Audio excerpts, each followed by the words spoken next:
This is LBC from Global, leading Britain's conversation with James O'Brien. Good morning. Do you want to know a secret?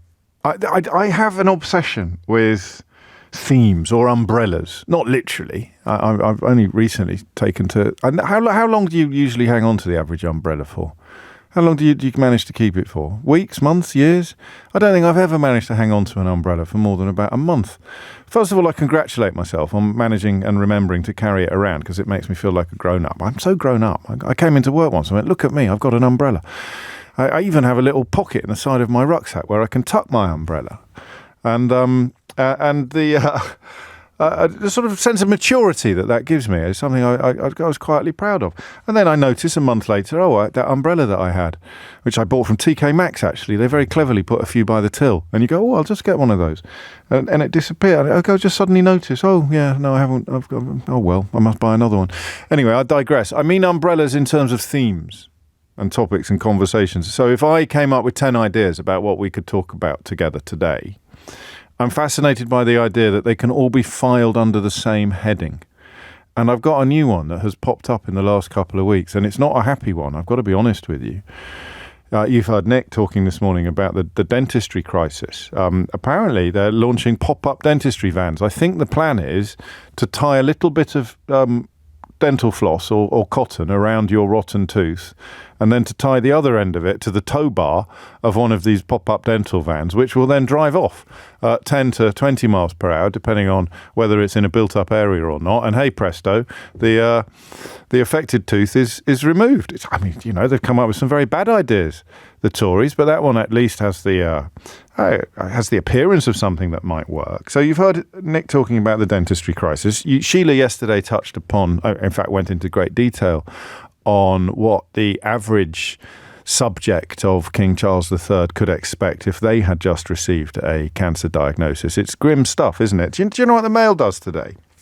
I know you think I'm obsessed, and you're probably right. But the Mail today has... it's written, the left just can't wait to politicise King's cancer. What do you think they mean by politicise King's cancer? Or indeed, what do you think they mean by the left? And they list a variety of journalists and commentators who have simply pointed out that if you aren't the king, or you are not the beneficiary of pretty top-notch private health, because I don't think with cancer... private health, well, it can speed up diagnoses and things like that. But if you're not the king, you can expect a very different experience in the event of being diagnosed with cancer. Why is that left wing? So here is, and I wish him nothing but joy and a speedy recovery. Of course I do. The same with whoever in your life has got cancer. I hope they get better and soon. But how is it left wing to say, but of course if you weren't the king, you would have a very different experience. So please just take with a pinch of salt all of the talk of it being good. It's a public service in a way to draw attention to the issue of early diagnosis and early treatment is such a power. How on earth is it left wing to simply say, well, of course, my experience was very different. I don't know, but then again, these are mysteries for bigger brains than mine. That's three. So there's three things there. And the theme under which I'm beginning to think almost everything that pops up on our collective radar could be filed is this. I think we're probably going to have a new government by the end of the year. I think, all things being equal, it's highly likely that Keir Starmer will be Prime Minister. It's not certain by any stretch of the imagination. And there's a very worrying story in the news today about millennials. Has there ever been a more unfairly maligned generation than the millennial generation? Constantly under attack for being thin-skinned or eating too many avocados or not understanding that it's very easy to buy a house. All you have to do is hop in a DeLorean sports car with a flux capacitor, travel back to 1954 and look at the ratio between average earnings and average house price income and fill your boots. Everybody knows that. But there's a very troubling story about millenniums being less likely to vote. Worries that a failure to vote among that generation could actually deliver a fighting chance to the Conservative Party at the next election. And that to me is baffling, because I would have thought that generation would be the most politically angry of all, the ones who've in some ways had their birthrights taken away by older generations, the ones who are going to have for the first time in living memory an inferior standard of living from their own parents. But apparently the reaction is perhaps to disengage rather than to push back or to vote. So that's a massive worry. The idea that, and we may look at that a little later. But the question under which I could file almost all of the conversations I was thinking of having with you today is this. And I've warned you already, it's not a pretty one. Are you ready? Is that now so bad that the new government won't be able to fix it? What would you point at first? So if the Labour government gets in later this year, they are going to have to fix this thing. What would you put on the list of things they're going to have to fix, which also admit the question, is it now so bad that they won't be able to? The government today trying to fix the dentistry crisis. The image of people in Bristol queuing round the proverbial block simply to get onto an NH dentist's books is a symbol of national shame. Do you know you have, I think, a better chance of dentistry in Ukraine? That must be from before the war, mustn't it, that comparison, than you do in the United Kingdom. Another story yesterday about children under 5, or earlier this week about children under 5 facing, I think, among the worst health situations in the civilized world, certainly in the low 20s, 25th in Europe or something like that. Extraordinary. So here's something that the new government are going to have to fix, right? Is it actually too big a problem for them to fix? And that might be why some millennials are thinking of not voting. But, housing, health, dentistry. What else would you put on the list? What did I talk about? Cancer waiting list. I suppose you file that under health. The water companies pumping shocking amounts of sewage into our rivers on a daily basis. I mean, what would be on the list of things that this next government is going to have to fix after 14 years of Tory rule? Dave's been in touch from Shepherd's Bush. He simply says everything. It's mad, that, right? I apologise almost for introducing that into your life, because now every time you hear a story in the news, you're going to wonder whether it gets filed under, is that too big a problem for the next government to fix? I don't know. But I'll tell you what the biggest is. And I'll tell you something you may not realise. I don't know where you are at the moment. I don't know where you're listening to this. If you're in the bath or on your own in the car, that this won't work. But just think of the last time you were in company, the last time you were in a room full of people, or the last time you were sitting at a table with a bunch of others, the last time you were in the canteen at work, or even perhaps on a bus, although it works better, this thought experiment, if the company you're in is people you know and possibly even care for, friends, colleagues, but not people you know intimately, not your closest family. You're in a room with 10 people that you know or care for a bit, you know, like colleague friends. You don't know the ins and outs of their lives. You know a bit, but you like them. You enjoy their company. You care for them. There will be somebody in that circle, possibly more than one person, who is part of the story that dominates one front page today. The story of children being referred for emergency mental health care in England alone. And it's a story of a figure that has soared by more than 50% in 3 years. Now, I made a mistake this morning. I made a mistake of thinking that two stories were conflated. There is another story around about the number of people not going to work. And as I warned you some time ago, this will become an opportunity to attack people who are suffering with their mental health. People who are unable to go to work will be portrayed as people who are unwilling to go to work. And while some people are undoubtedly unwilling to go to work, most people who go to work are unwilling to go to work, but they go to work.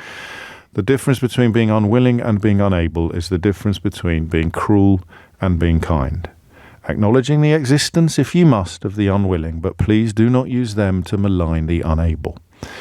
The temptation to conflate the unwilling with the unable will be irresistible to conservative media. They have to. They have to find someone to tell you to be cross with. Rather than being cross with the people who've been in charge for 14 years, who they encouraged you to vote for, they have to point towards problems caused by your neighbours or your mum. So they're not going to work at the moment because their mental health is a mess. They must be malingering, work-shy layabouts living off the fat of the almost non-existent welfare state. And I made a mistake this morning. I thought the two stories were linked, but they're not. An emergency referral to child and adolescent mental health services is almost impossible to secure. In many areas, I don't know if it's time for a trigger warning, but I'm certainly going to tell you that some fairly grim phenomena are about to get an airing on this program. In many areas, you cannot get a referral to emergency mental health care, trigger warning, unless you have already attempted to take your own, attempted suicide. You can't get one. Self-harm, not enough. Clinical depression, not enough. An absolute inability to see any reason to be alive, not enough. In order to get an emergency referral for mental health care in England, in many areas, you need to have gone to the worst place imaginable, or rather failed to get there. And the waiting list, even if you get there, is almost unbearable. Just imagine for a moment if those pictures from Bristol this week, which has got everybody in such a tizzy, and dentistry is important. Did you, for example, do you know what the most common reason for a child under 5 to be admitted to hospital is in this country, in Brexit Britain, in Boris Johnson's Brexit Britain, in Rishi Sunak's Brexit Britain, in Rupert Murdoch's Brexit Britain? Do you know what the most common reason for a child under 5 to be admitted to hospital is? Go on, have a guess. It's to have a rotten tooth removed. Is that extraordinary? So I'm not making light of the pictures of people queuing around the block in Bristol just to get onto an NHS waiting list, an NHS dentist's list. I'm just asking you to imagine what you would think if that queue was children, suicidal children. Because there are currently 32,521 emergency and urgent referrals being made in this country, and the waiting lists mean that 600 of them every week are deteriorating to such a state that they have reached crisis point. They've been stuck on the waiting list for an average of 5 months before they see anyone, and in the worst cases as long as 2 years. And remember, you don't get on these lists in some cases, unless you've been to the worst place imaginable. Now, it's possible the Daily Mail will attack me for, let me get this right, politicising the mental health issue, because pointing out who's been in charge for the last 14 years is leftish propaganda, pointing out the succession of health secretaries who remain in cabinet in some cases and who remain in Conservative high command is almost endless. And pointing out what has happened over the course of that last 14 years, leftish propaganda. Why don't you talk about something positive, like all the benefits of Brexit? I will, when you give me some. But I today want you to tell me what it's like to watch your child's mental health deteriorate, knowing that there's nothing you can do about it. I don't want to score cheap points today by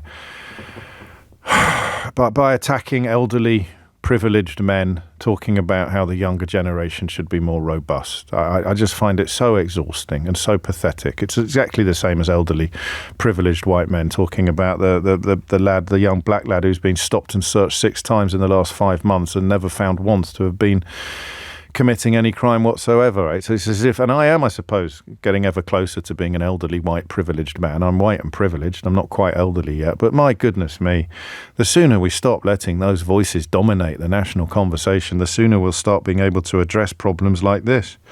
Or they just need to pull their socks up and stiff upper lip. The number of children referred for emergency mental health care in England has soared by more than 50% in 3 years. And that referral is not someone who doesn't fancy going to school or who's got the butterflies on the first day of term. That's someone who is seriously ill and quite probably suicidal. I'm always keen for you to correct me on stuff. Mark, who is a Samaritan, is telling us we must be careful to avoid the phrase commit suicide because it makes it sound like a crime. So just use died by suicide or similar. I shall do my best, but I won't do it overnight. None of us can turn oil tankers around like that. But I knew somewhere in my mind that there was something problematic about that syntax, and I'm happy that you're listening to tell me, Mark, what I should do differently, and I will in future. But just imagine for a minute if that queue in Bristol did not contain adults desperate to get on an NHS dentist list, but contained instead children who were suffering from serious mental health problems and were quite possibly suicidal. And then I suppose we should wonder whether Rishi Sunak would accept a £1,000 bet on whether or not that waiting list would be reduced by the time of the next general election. Probably he would. 18 after 10 is the time. So I want the reality of it. I know a bit about this world. I wish I didn't, but I do. And I want to know the reality of knowing that your child is in almost unbearable pain. But I want to talk about what you're going through today as a parent who can't do anything about it. And because these waiting lists are so long, the president of the Royal College of Psychiatrists puts it best today. Dr. Lade Smith says no one should have to watch their child's mental health deteriorate while they wait for care. It's completely unacceptable that this is the reality facing so many families.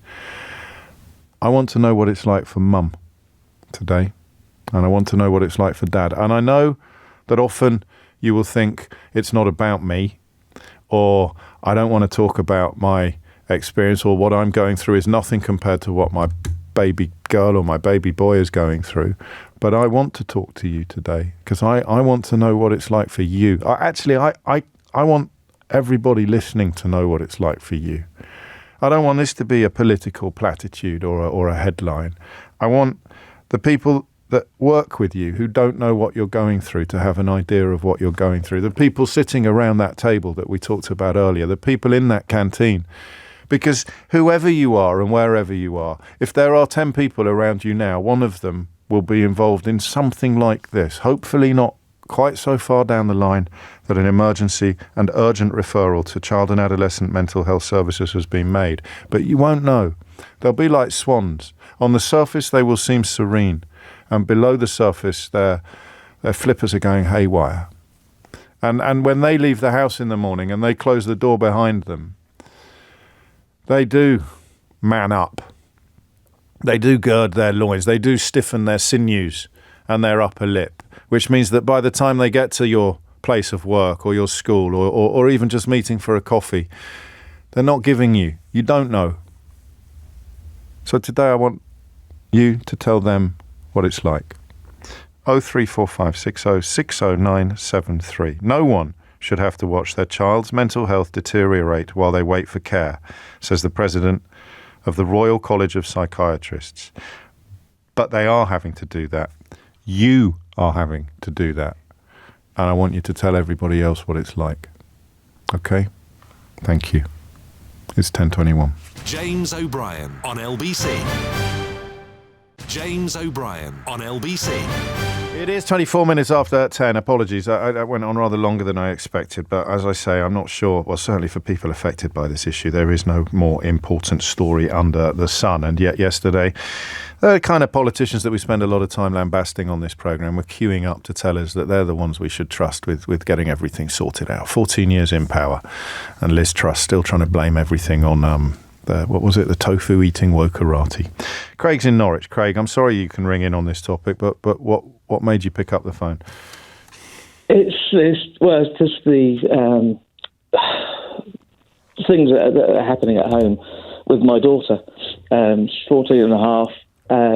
She's self-harming, and she wants to end it all. And there's absolutely no provision out there whatsoever. There's nothing. They just get letters back from the doctors all the time saying from being referred onto mental health things, just saying it doesn't meet the criteria yet unless she actually tries to kill herself. That's then in front of you in black and white. Because I think some people listening will have thought that perhaps I was exaggerating or I'd got the end of the stick. Or No, I've got a letter saying her mental state at the moment does not meet the criteria for any help. Because she hasn't made an actual attempt on her own life. No, she hasn't made an actual attempt. She's been self-harming for Well, we found out just a couple of months ago, and she actually did it last night. She came up to our room about midnight and said, I've self-harmed, and we've sort of sorted her out. I was talking to her, and she said, I just want to end it. And, we know what she means by that. There's nothing we can do. Well, we love. You are there, and you are love. But beyond that, you feel that, and we mustn't underestimate what a huge part of the process potentially that will be. But you're her dad. You want to fix it, right? Yeah, we want to fix it. We really do. We can't imagine what she's going through. I'm just saying to your researcher, I'm fortunate. I earn a good salary, 6-figure salary. Yeah. And we're paying out privately for counselling once a week. It doesn't seem to be doing much, but we're in that position to be able to do it. How many people can't? Yeah, and as you say, even that isn't necessarily the sort of high-level psychiatric care that she probably needs. So psychiatrists can prescribe drugs, and psychotherapists can't. That's often she can't. She's not sleeping at night. No. There's a whole host of things why she's done this, because she had years of emotional abuse with her mum when she was living at her mum's. Right. The family courts are absolutely rubbish, and they didn't help. And we've been trying to get her from her mum's for years. And eventually, July last year, 2 days before the end of school, she said, I can't go home to mum's. Right. And we had to go through the court period, and we were told why she didn't want to be there. She said why she didn't want to, and it was horrific, the amount of mental and emotional abuse that was going on in the house. Apart from anything else, she'll have some form of PTSD, quite possibly, won't she? She has, and she just feels guilty that she's not living at her mum's. She doesn't want to see her mum, but she feels guilty. She said she doesn't like her friends anymore. She hates school, although she's a straight-A student. Yeah. Everything's getting on top of her, and there's absolutely no help. And we're just watching her fading away. What was your... I apologise for this question, but I think I should ask it. You don't have to answer it. What was your initial thought when you discovered... Because nobody listening to this, there'll be plenty of people still not sure that we've got our facts right, even though you're smack in the middle of it as we speak. Yeah. The idea that your little girl can be suffering so badly, and that there is literally nobody you can turn to. I presume you couldn't quite believe it. You just thought, I must have phoned the wrong number, or we must have not knocked on the right door, or we must have spoken to the wrong doctor. The idea that there is nothing is almost inconceivable in 2024 in one of the richest economies in the world. Yeah, exactly. I knew things were CAMS and places like that. I knew things were tight. But we went to the doctors, and until the doctor was very sympathetic, listened and said, yep, you absolutely need help, put the referral off, and until we got the referral back, that was in black and white of this does not meet the criteria for any help at the moment. So everybody listening can hear the pain in your voice, and you're not even one of the emergency referrals. No. So you've got no date. No. There's not even... So there's people sitting there waiting for 18 months, waiting for 6 months, and they have at least a light at the end of the tunnel, even as they suffer the torture of watching their child's mental health deteriorate in front of them. You don't even have that at the moment. She doesn't meet the criteria. Until she actually attempts something, they're not interested because they haven't got the capacity. Oh, mate. I'm so sorry, Craig.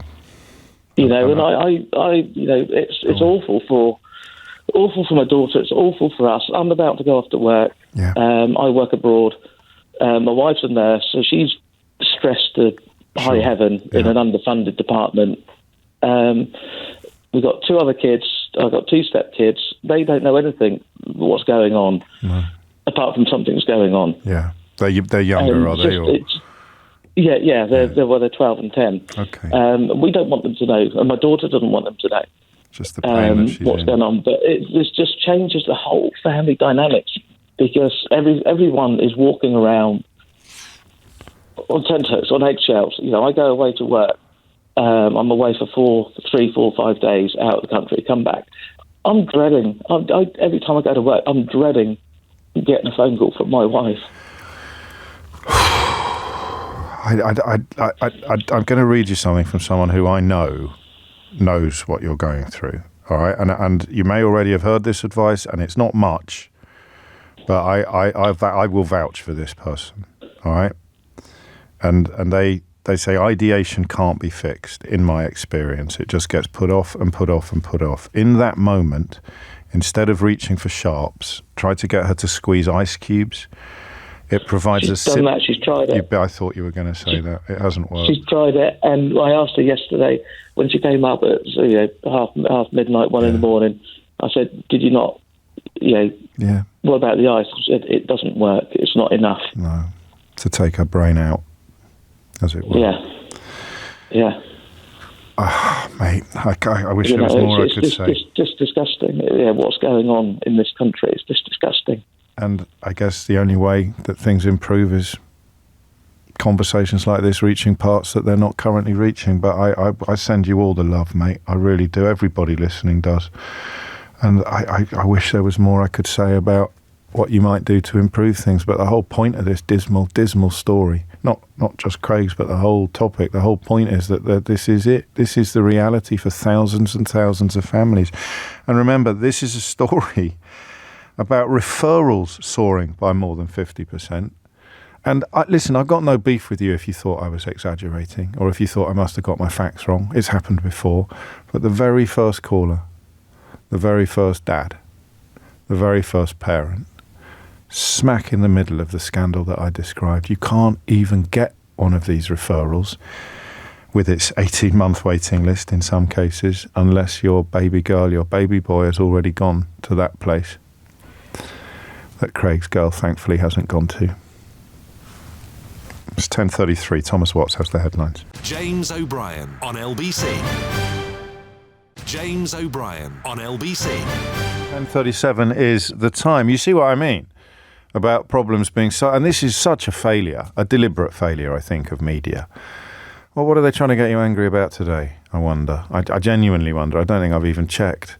But the scale of some of the problems that the next government is going to have to try to fix is almost unimaginable. You just heard from a father whose daughter can't access mental health support unless she makes an attempt on her own life. It doesn't matter that she's self-harming. It doesn't matter how poorly she is. The system's so completely broken. The post-lockdown period has exacerbated problems that were already there. We haven't mentioned criminal justice. Almost everything that is proper news in this country, as opposed to manufactured culture war or ludicrous attention-seeking from people like Liz Truss, almost everything that is proper news in this country at the moment can get filed under.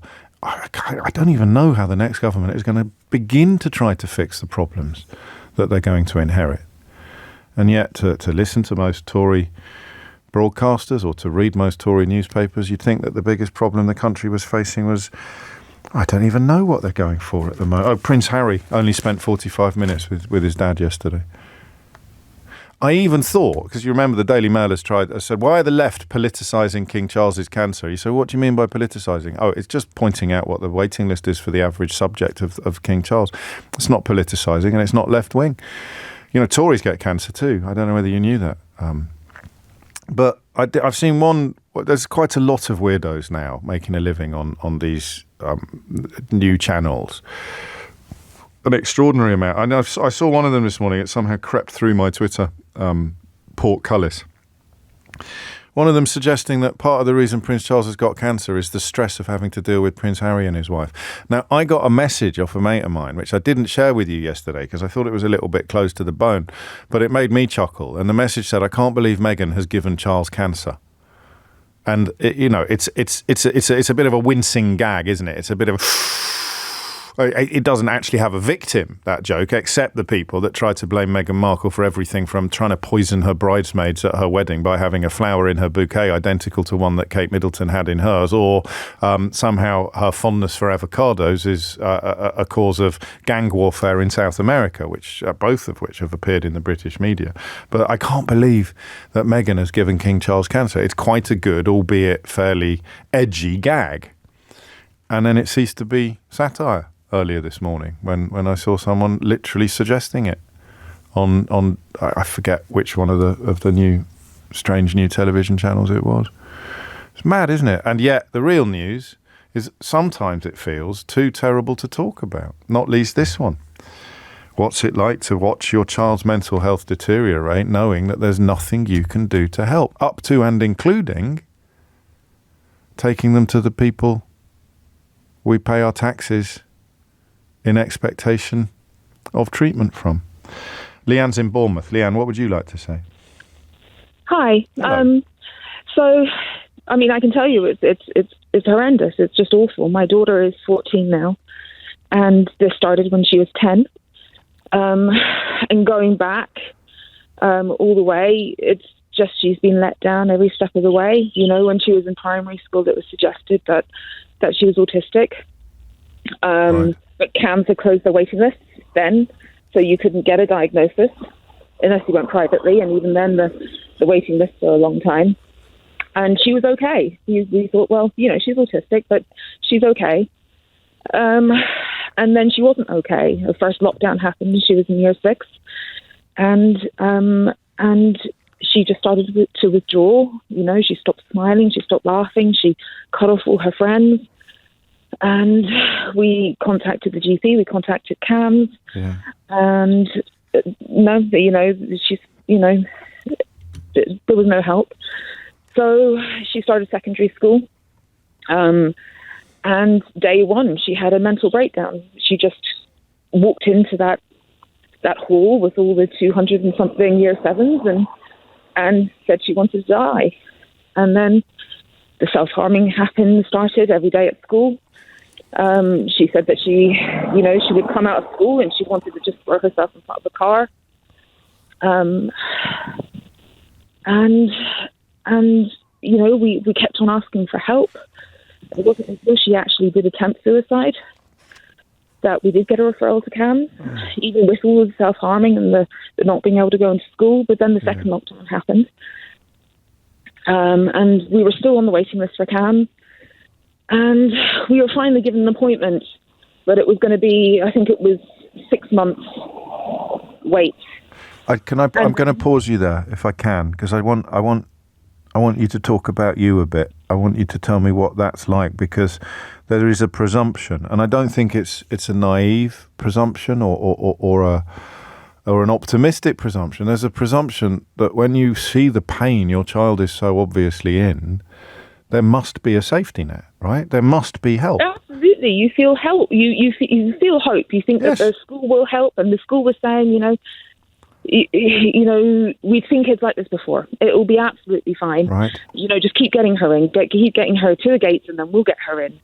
And I kept trying, and kept waiting for the CAMS referral. And then there was one day she said to me in the car, she would have panic attacks every day before she went in the gates, and she just said, "I want to kill myself. I want to die." And I said, "Yeah, of course, but you need to go to school." And I drove away, and and that was the last time I sent her in. Really? I can't believe I've just sent my daughter into school, and she just told me that she wanted to kill herself. Yeah. But you don't know what to do. You don't know what to do. No. And then we got this CAMS appointment, but then literally a week before it, the psychiatrist left CAMS, and so they cancelled it. There's some unfilled vacancies in some health authorities. There are some. Yeah, I mean, it's just the turnover has been unbelievable in this last 4 years, and so we couldn't wait. I mean, she was desperate. We'd had a second suicide attempt by then. Oh, I'm so sorry. And so we said, well, we're going to have to go privately. We can't wait. And they said, yes, no, you should go privately, you know, and you know, you'll stay on the waiting list with us. Yeah. So we went privately, and the private psychiatrist, you know, gave us some meds, but did say, you know, you need to go through CAMS because it has to be joined up with the school and with NHS. And so we said, okay.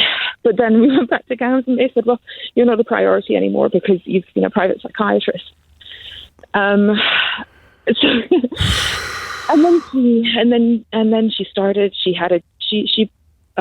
an eating disorder and stopped eating. Right. And I mean, just stopped eating completely. It was awful. God. And she ended up hospitalized for that. And that kick-started things, because then social services became involved, and social services can push buttons that we can't. But even then, before that, when we saw the eating disorder starting, I contacted the eating disorder team, took her to the GP, and they said, well, she's not low enough weight. You know, she had a BMI of 16, which isn't actually what they measure, right. But that's pretty low. And she wasn't eating. And they said, yeah, but her weight's not low enough yet. It wasn't until she was actually hospitalised that they said, okay, we'll see her. And she was diagnosed as anorexic. And then CAMS didn't want to know. And in Why this not? time then, Why? Because she has an eating disorder, so it's all because she... So that's not CAMS anymore. That falls under somebody else's auspices. They're kind of right next to each other, but it falls under something else. And they said, well, obviously all her mental health issues are because of her eating disorder. And I was saying, no, it's not. It's because the eating disorder is a symptom. It's not the cause. Yeah. You know, and you're refusing to treat the symptom. You know, we're 2 years in now with 2 suicide attempts and now an eating disorder. In this time, she has been diagnosed as autistic. Right. So eventually, you know, the eating disorder team, they sign her off, they get her back to weight, but they never address her mental health issues. They literally just weigh her every week. Sure. Get her eating again. So then she goes back to CAMS, and they said, okay, maybe it wasn't eating disorder. You know what it is? It's because she's autistic. I said, no, it's not. I'm autistic. My son's autistic. This isn't autism. This is not what this is. And they just keep on and saying, no, that's what this is. You know, and no help. And this, you know, at this point, she's been out of school for 2.5 years. You know, and then the services that are supposed to provide an education for her don't. No. They're buried, I think, aren't they? Yeah, they're absolutely buried. She's entitled to an education, and she wasn't getting one. And all she was seeing was me. And I'm at home. I've had to give up work. Yeah.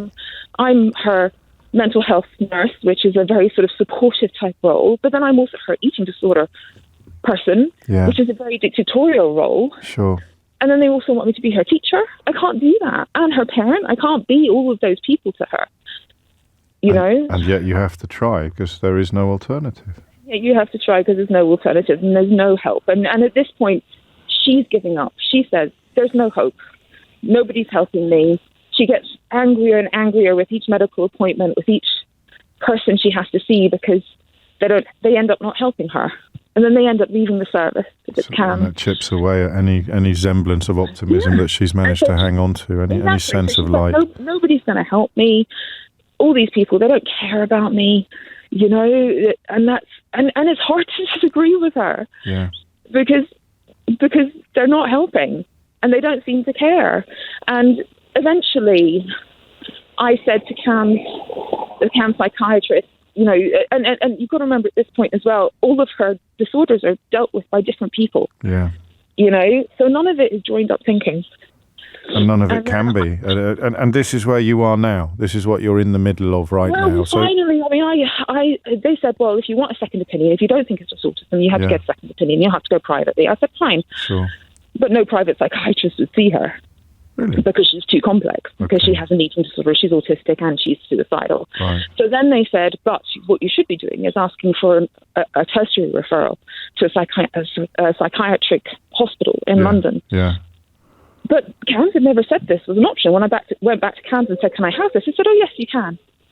But I had to find that out from somebody else. They never offered it to me. So we're now under the assessment process with this hospital, who have now seen her, and we're waiting for a report. And she's finally, no school where we live would see her, would have her because of her mental health issues. But, you know, they finally found a school an hour away. So I now do, you know, an hour each way, twice a day, to take her and to bring her back. And it's not a school that, you know, helps. You know, she's a very clever girl. She could do well academically, but, you know, that's out the window now. This is a school that just looks at her life skills. And, exactly. Keep her going.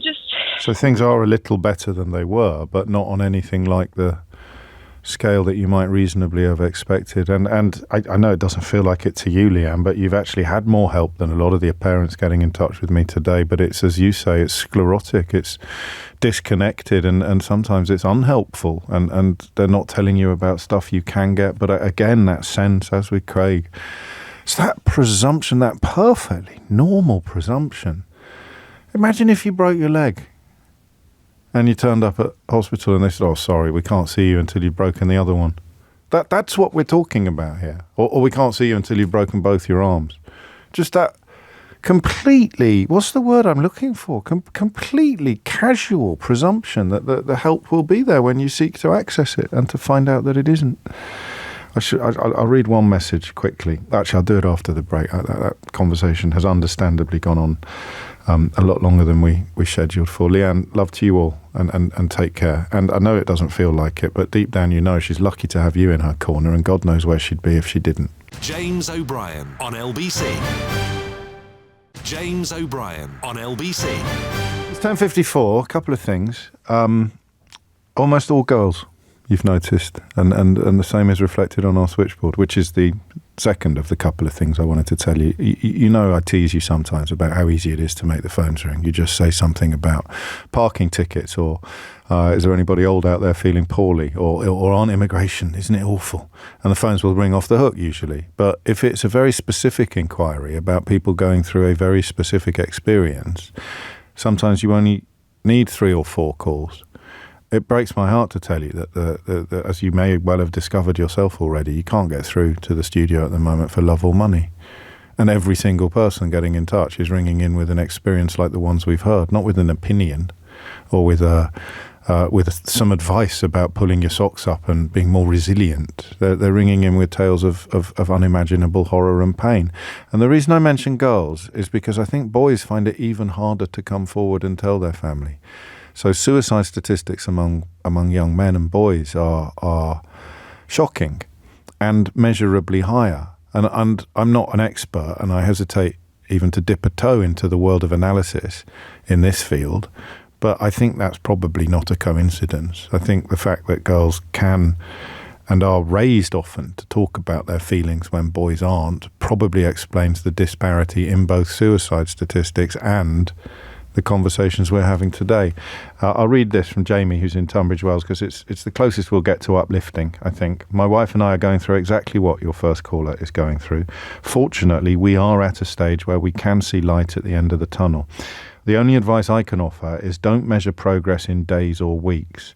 Reevaluate monthly. Prepare for backward steps. My wife and I can only have comfort in the fact that our daughter does speak openly to us, which means we have a chance to intervene. We were also very lucky to have medical insurance and the ability to pay for private treatment. My heart breaks for those who are unable to. We are resigned to a lifetime of fear to a greater or lesser extent. And of course, I no one ever worries about mum and dad in these situations. Even the people closest to you will be worrying about your daughter or your son more than they'll be worrying about you. Callum's in Southampton. Callum, what would you like to say? Hi, James. Hello. I listen to your shows most days, and this one, I had to pick the phone up. Yeah. So our daughter's 17 now. We've been lucky enough to be in the CAM system for 4 years. Right.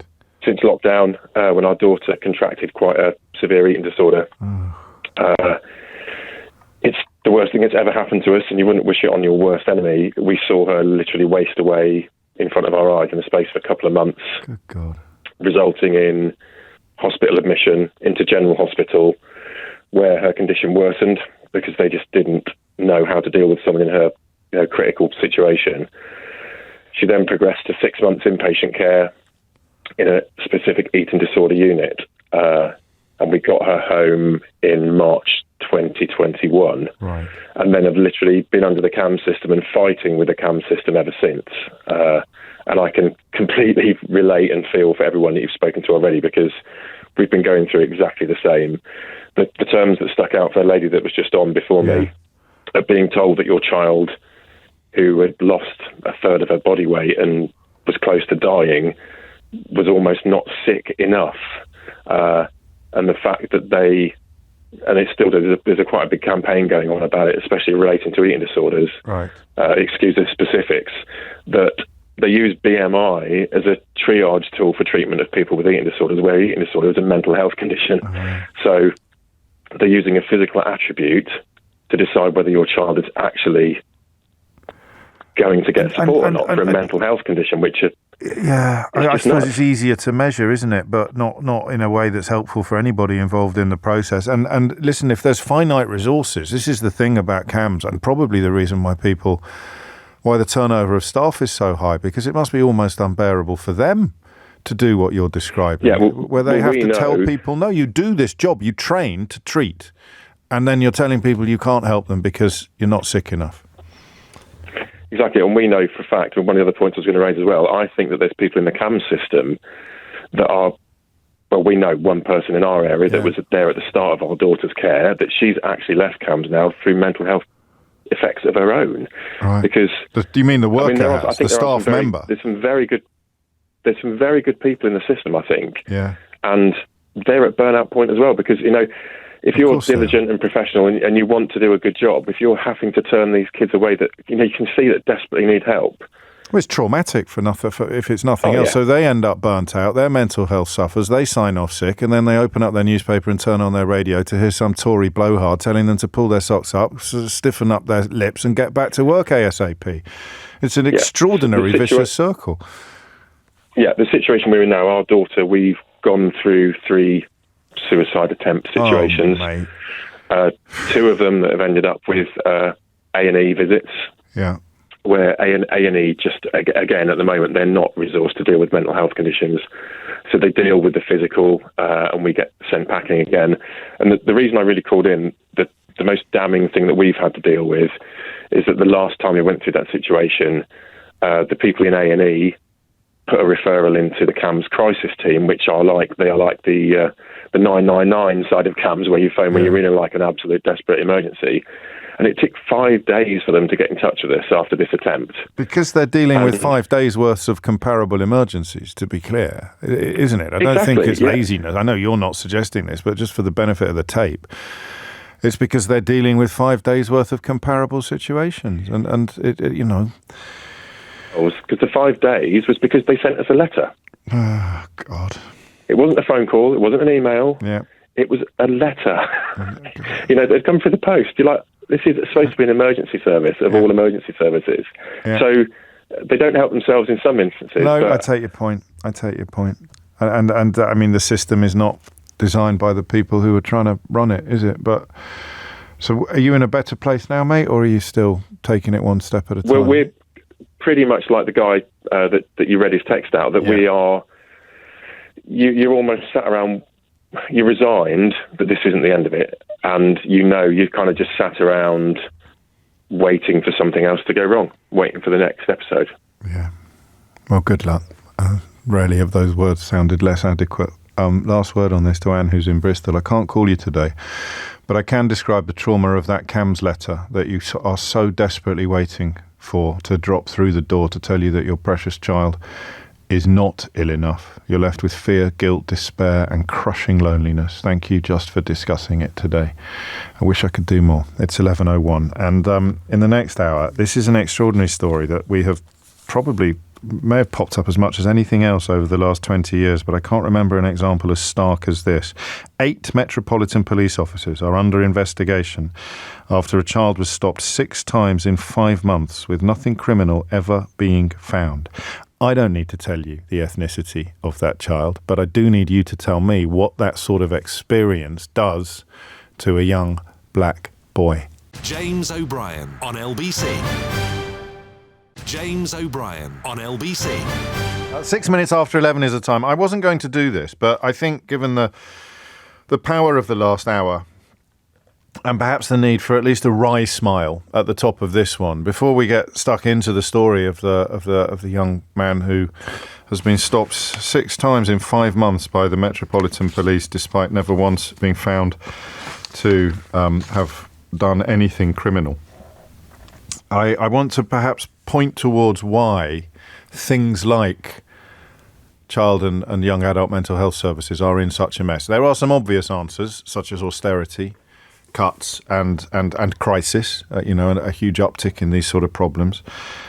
Partly, it would seem as a consequence of lockdowns, probably unavoidable, actually, given the necessity of lockdowns, but still the system utterly unprepared for any sort of increase. That gives some sort of excuse, but the system before lockdowns was already straining, was already struggling, just as the court system and the criminal justice system. But a couple of things.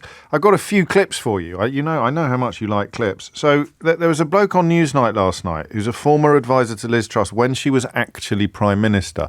Liz Truss is complaining at the moment, and I would love to ignore Liz Truss, and I think we probably will soon, but she has been a cabinet minister, she has been prime minister, she has been a senior member of successive governments, possibly more so than any Tory politician since 2010, because so many moved out with Cameron and didn't manage to curry favour with the new regimes. But you listen to someone who's sitting in Downing Street with her, supposedly as a policy advisor or a special advisor. I don't know if you saw Newsnight last night. He looks like a trainee manager with a trainee moustache. And this is part of the reason why the country is in such a mess. This is a central thesis. You don't even need to check what this guy's background is. He either comes from Tufton Street or some mad right-wing website, or quite possibly both. These are the kind of people that have somehow got close to power, got their hands on the reins of power. And every now and then, the BBC still manages to put them in a room with a journalist who deserves the title journalist, in this case Victoria Derbyshire. Have a listen to this. His name is Hugh Bennett. He's a former advisor to Liz Truss when she was Prime Minister.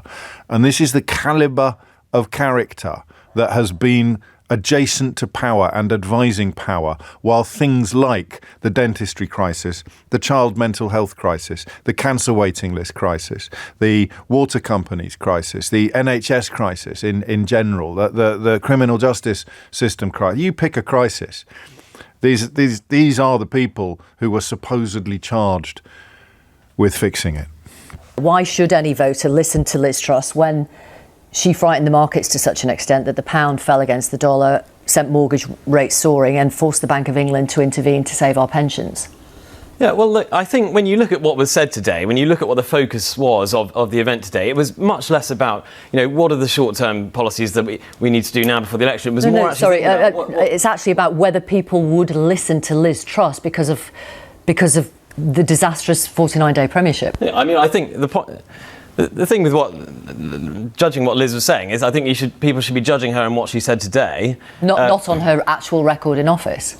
Look, I think she can... I thought you wanted to bring the link back between accountability and democracy. Yeah, and I'm sure she'd be the first to admit that her term in office didn't go the way that she intended. But I think that's not to say that the ideas that are being discussed today. I think actually trying to start a more serious conversation about what are the longer term institutional reforms we need in this country. How do we actually start building a coherent policy platform rather than just short term which factions in, who's fighting who from one day to the next, who said this, who said that. I think it is really part of it. From what I saw of it, it looked like a much more serious effort to start a cohesive piece of work, thinking about what does a real programme of reforms look like that can sort of bring conservatism back into the mainstream in a popular way. He's referring to an event where Liz Truss claimed that you need to watch GB News and read the Daily Telegraph to find out what real politics should be looking like. So people like that getting into power, getting close to power, and we sit here wondering why things are in such an almighty mess. Up next, it's our old friend Jacob Rees-Mogg with our actual friend Lewis Goodall from the newsagents. What will success for this project look like, Mr. Rees-Mogg? What we're doing is talking about the ideas that conservatism needs. So it's a question of whether people find these ideas resonate with them. That will be a success. Is it not rather pathetic for members of a party, senior members of a party like yourself, who've been in government for 14 years, to rail against the system? If you don't mind my saying so, you sound rather left-wing. You sound rather like a sort of right-wing Bennite, constantly saying, power is the problem, institutions are the problem, they have to be changed. No, I think you've got it fundamentally wrong. That we had no ability to change the system until we'd left the European Union. We then had COVID. And all parties at all times need to be thinking about the structures of government, how things work, how they operate. Because the way to get things done is through the structures of government. And sometimes they need changing, and they were changed very effectively by Tony Blair. So you didn't have power to change the schooling system? We did change the schooling system, as Liz Truss said. Perhaps you should have listened to her speech. I did listen to it, and she said one of the things we did successfully was in education. And yet she talked about wokeism in schools. If there's wokeism in schools, your government could remove it as a stroke, surely. Not at a stroke, no. You need to legislate, and new guidelines have been issued. Say these things are moving in the right direction. What's the problem? But we need to move further and faster. This is the whole life and blood of politics. You railed against Davos now. How much money did you make in the city? That rather is irrelevant. That's such a childish question. I've never had anything to do with Davos, and I know that you've become a very left-wing broadcaster, but asking me lefty questions doesn't really get us anywhere. It's not a matter of left or right. It's a matter of probing your position, I Mr. never had Rees-Mogg. anything to do with Davos. But Davos, I would imagine what you're suggesting by talking about Davos is a sense of a man... of internationalism. Yes. I'm in favour of the nation state, which was clear from my speech, if you'd listened. I listened to every word you said, but it still seemed to me I listened extremely carefully, but it's possible and entirely appropriate that we try and probe some of the intellectual positions. Good. I mean, it's not one of the problems... You seem to be representing the left wing. Are you doing your bit of due impartiality that Ofcom requires you? Or are you here as a left-wing broadcaster? Mr. Rees-Mogg, I know I'm that you're very interested in this, because this comes up with GB News, which I broadcast Which, of course, is completely impartial. Mr. Rees-Mogg... It meets the requirements of due impartiality, and well, I'm asking not according to you Ofcom. Mr. Rees-Mogg, I know that you want to go on the attack rather than talking about the issue. Do you meet the requirements of due impartiality? If you were allowed to, absolutely. And unlike GB News, of course, which is repeatedly... a strong left-wing view. Rees-Mogg, I'm not putting a strong left-wing view of anything. I'm simply trying to ask you and interrogate you about some... No, you seem to be. Well, according to your own people summary, waiting, so one more question. Is not one of the problems... Well, I would do if you allow me to actually ask a question. Again. Please get the point. Honestly. Is not one of the problems that Conservatives such as yourself have started to go down a track where you're not willing to accept trade-offs? Yes, we could pull out of all of these institutions and organisations, but ultimately there will be costs in so doing, just as there was with Brexit. And sometimes you start to talk about a world as you would like it to be rather than the world as it is, which is exactly the sort of thing that Conservatives used to be very good at addressing. No, the Conservative Party has always been a practical party, and there are always trade-offs with doing one thing or another. But parties have to talk about ideas, otherwise they get nowhere. You seem to wish to live in an ideas-free zone. It's quite extraordinary. Ideas-free zone? Not That's what you seem to be arguing for. Anyway, you said that was the last question. Indeed. Thank you so much. Thank you, Mr. Rees-Mogg. Thank you.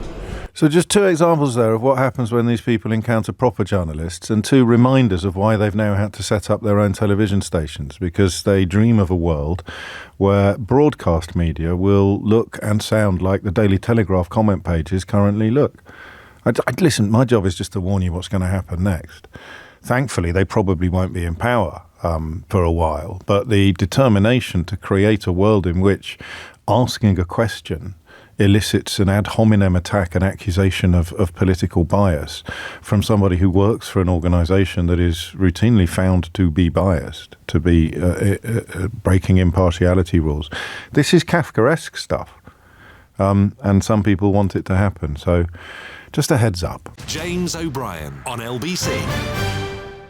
James O'Brien on LBC. 18 minutes after 11 is the time. You're listening to James O'Brien on LBC. Let's get stuck straight into the next. All right, one more clip. No prizes for guessing who got the Stupidity of the Day award yesterday. Chopping trees down, we're growing trees and chopping them down, shipping them halfway across the world to put into a power station that used to take coal from a coal mine 10 miles away. And they say these wood pellets are sustainable because they're trees. We can grow them again. Now, I'm pretty sure that coal 100 million years ago was trees and plants. Is that right, Jacob? It was. So I would argue that that's sustainable. Are they laughing at him or laughing with him? You have to hope they're laughing at him, but perhaps they're laughing with him. So the idea there is that coal is sustainable because because it used to be trees. Okay. I don't want to do a long introduction on this one, partly because I've taken up quite a lot of time giving you a quick glance at the reasons why the country is in the state that it's in, the kind of people who have risen to positions of power, including the last joker who was deputy chairman of the Conservative Party until he resigned to vote against a bill that he ended up not voting against, because when he went to vote against it, some people sniggled at him.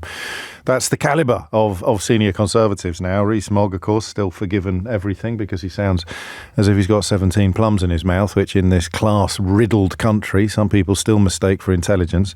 But I don't know much about biology. No, I don't know much about the next story, despite having spoken to it and spoken about it a million times with you over the years. The Independent Office for Police Conduct is investigating a case in which a 16-year-old boy was stopped by the police and searched on 6 separate occasions over a period of 5 months, with nothing criminal ever found.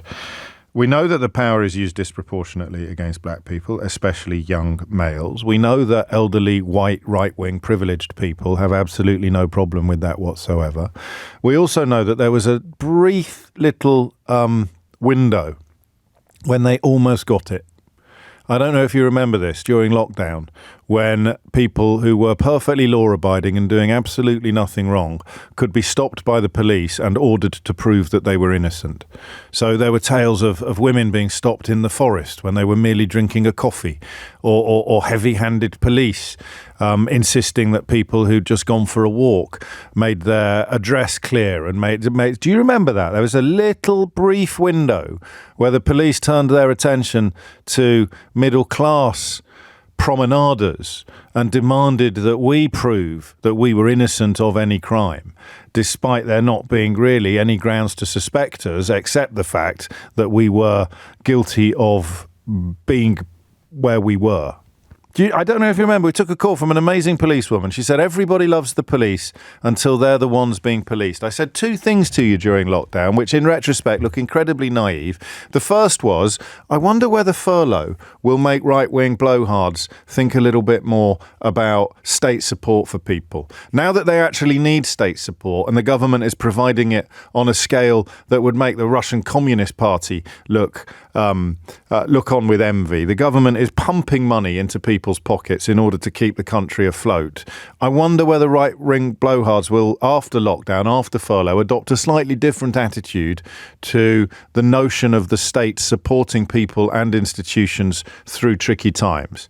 God, I sounded naive, didn't I? Do you think these people who are currently trousering huge sums of money during furlough will come back and be a little bit nicer about people who are temporarily unemployed? Yeah, dream on, James. And the other thing I thought might change is that when all of these right-wing blowhards got on their very, very high horses about the police insisting that middle-class white people who've gone out for a walk prove that they're innocent of breaching lockdown laws, maybe they'll adjust their attitude to stop and search a bit and realise that actually it's not perfectly fair to do it because of the ethnicity of the person being stopped and searched. Once you've had some experience of being ordered by the police to prove that you're innocent, will you be less comfortable with the idea of other people being ordered by the police to prove that they're innocent? And the answer again is no, which is part of the reason why we are where we are today with this story. 7 officers being investigated for potential gross misconduct and 1 for mere misconduct. If they're found guilty, they could be sacked. That would suggest, wouldn't it, that it is the same officers targeting the same boy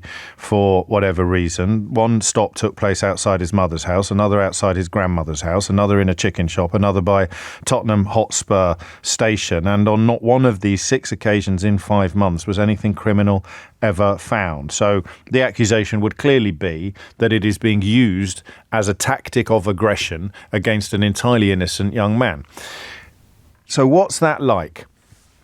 23 minutes after 11. The question is pretty straightforward, okay? As a young black person being disproportionately targeted by the police when you are guilty of nothing, what effect do you think that had on you? That's the conversation I want to have. I don't want to hear from white people who once got pulled over by the police for having a broken windscreen wiper and therefore think there's absolutely nothing wrong whatsoever with a 16-year-old kid being stopped 6 times in 5 months.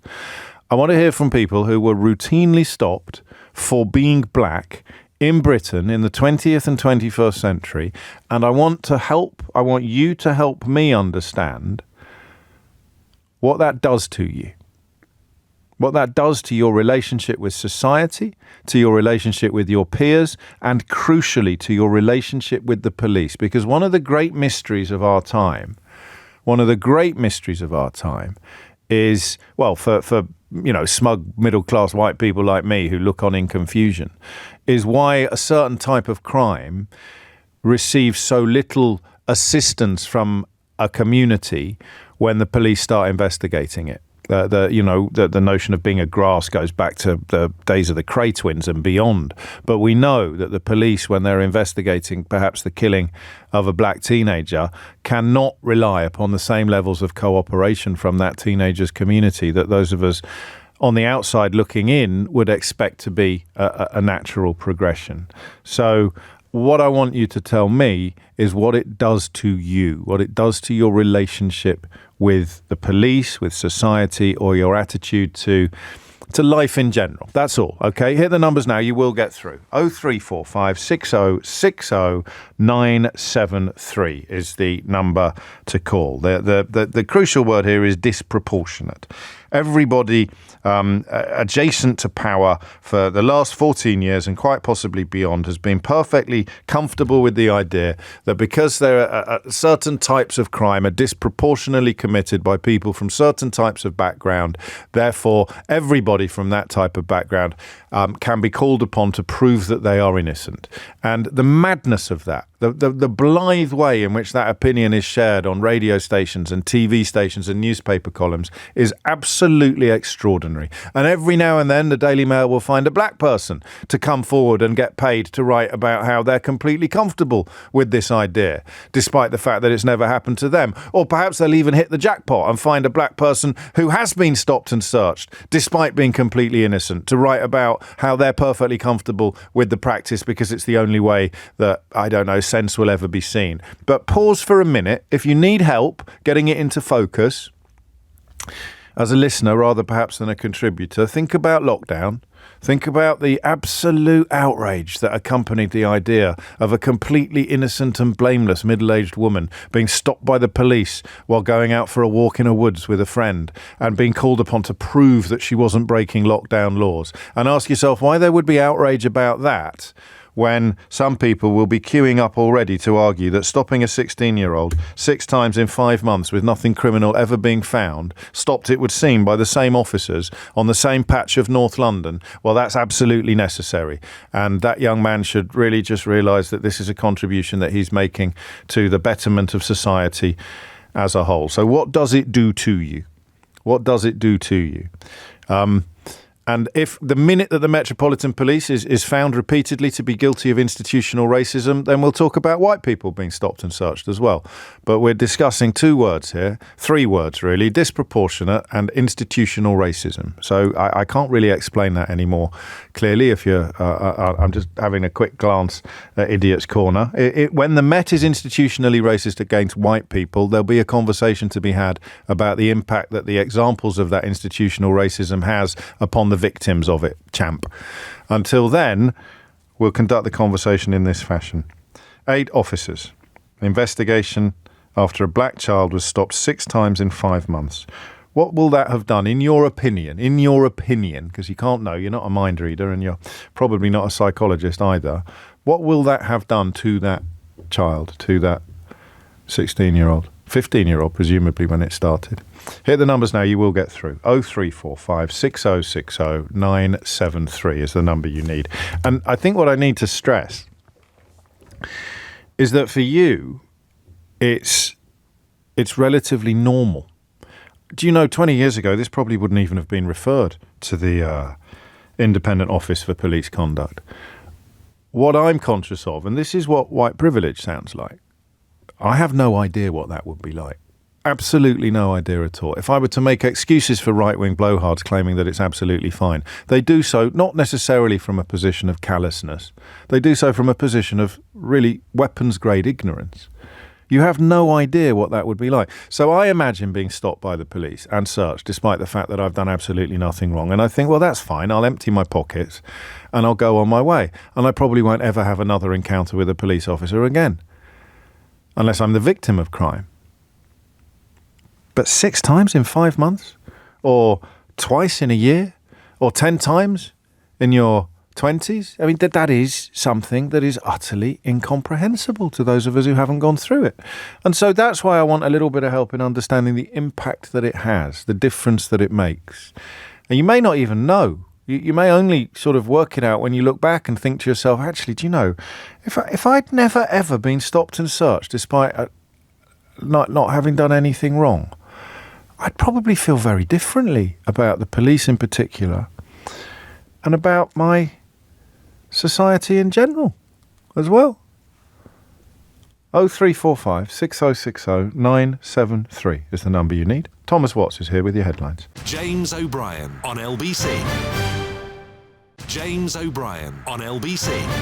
11:33. One from Paul, who's listening, and then one from Keith, who's a mate of mine. Not that Keith, a different Keith. Paul writes, I'm a black man in my 60s, qualified as both a barrister and a solicitor, but my interaction with the police as a young man has profoundly impacted upon my negative view of the police, both personally and professionally. This view is highly unlikely to change as the negative and unfair interaction with the police persists with the younger generation. My mate, it defines who you become sometimes. It defines who you become, James, sometimes for the better, much of the time for the worst. I was first stopped when I was 12. I was in my school uniform, shorts, blazer, on my way home after going to Dewhurst for my mum. You can tell he's my age. A policeman ran up to me, accusing me of robbing Ratner's. Ratner's was a jewellery chain, which was on most high streets in the United Kingdom until a quite extraordinary example of self-sabotage was undertaken by the then head of the family company, Gerald Ratner. They threw the meat on the floor and ripped up the 2000 AD comic that I had bought with the change. It was the first of many such stops, but I still remember that one, as that was the moment I realised how many police see people like me. Keith obviously is black.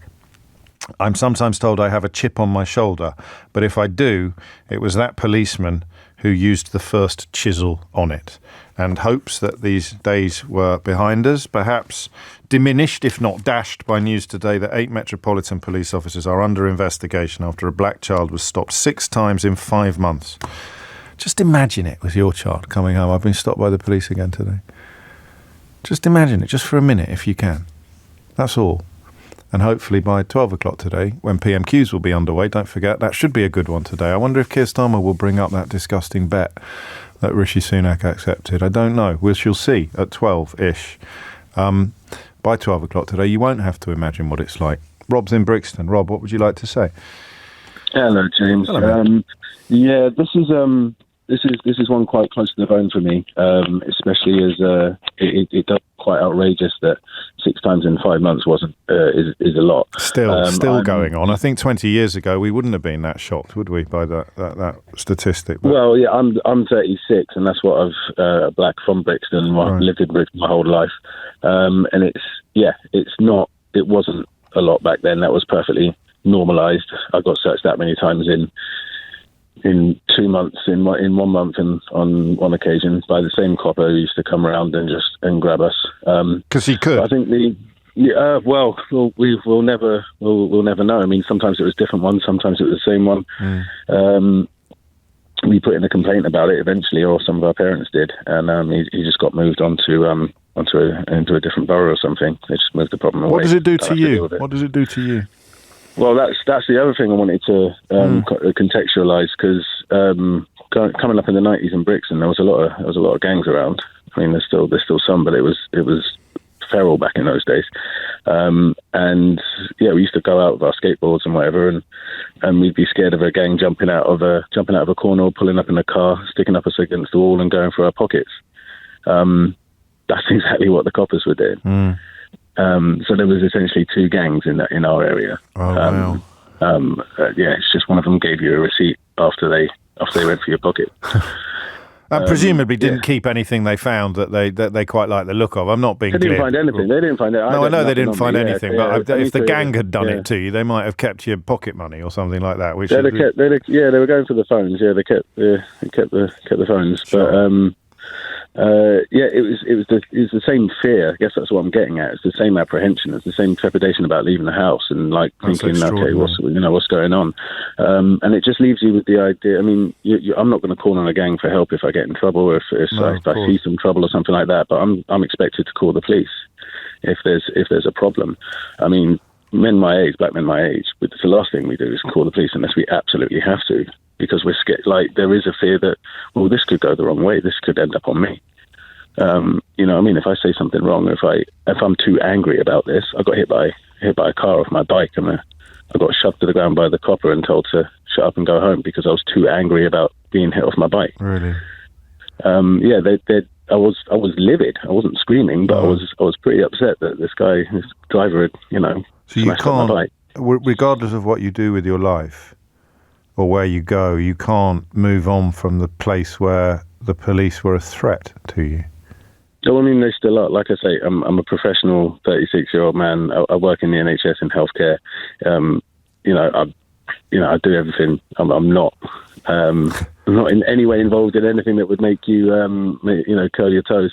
But I am looking at the police in the same way as a criminal would, like looking out for them. Yeah. So that's what it's trained me to do, is to be hyper aware of where are the police, what they're doing, am I okay?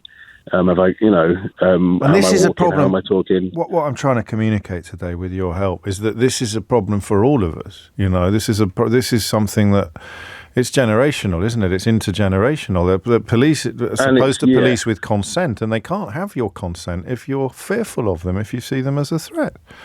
Well, it does. Like if most of the police are white, most of them are men. It does reinforce this negative stereotype of white men and cause society to be more adversarial as well. So, like, any hang-ups I have or any preconceptions I have about white people and white men, that started with the police. Yeah. That didn't start with, the white people as a whole have never done anything to me. There's no reason for me to be wary or worry about white people based on personal experience. Historically, maybe, but personal experience in my sphere, in my world, no. So your earliest negative encounters will be with police officers supposedly there to sort of uphold the law and knit society together. They're leaving you on the outside of that equation.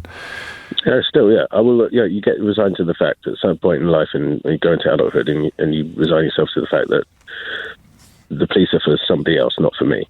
You know what I mean? Well, that's the phrase. I've got to deal with my own problems. That's the takeaway phrase. I don't know how you fix that, but you certainly can't even begin to as a society without acknowledging that it exists. You reach a point as a law-abiding, upstanding citizen of this country that the police aren't for me, they're for others. I'm getting into the habit of reading out a little bit more criticism than usual on the programme. I don't think this is fair, Cab. Thank you, Rob. Take care. A tiny correction for you, James. Yes, you are talking about white privilege, and thank you for doing it. But like many from your background, when finally getting that that's a big deal, you're also forgetting your class privilege. That's also a big deal in how the police treat. Give me a chance, will you? Honestly. I always think the class privilege goes without saying. I mentioned I went to private school, right? I get 20 texts saying, why do you always mention you go to private school? I don't mention I go to private school when discussing an issue that might be linked to class or education. I get 20 texts saying, oh, well, what do you know? Why aren't you telling everyone you went to public school? Why aren't you telling... I can't win. So, yes, obviously, privilege, most obviously, privilege is class-based. But class and race are inextricably intertwined in so many ways. However, Cab, I am for you and you alone acknowledging that class privilege plays a part here as well. My middle-class background, if I will have seen me come into contact as an innocent teenager with the police on many, many fewer occasions than it would have done if I'd been from a poorer background, from a working-class background. In fact, the only times I ever came into contact with the police as a teenager were when I was as guilty as sin. I was absolutely banged to rights, and that, I suppose, is as it should be for everybody. Stephen's in Croydon. Stephen, what would you like to say? Good morning, and thank you for taking my call this morning. You're very welcome. So basically, I'm 30 years old. I currently work for the RAC. Yeah. And so basically, working obviously as hard as I can, getting as much money as I can, decided to treat myself to a nice car. I had a Mercedes. And basically, long story short, I was pulled over in Croydon. I was told that I was speeding when I wasn't.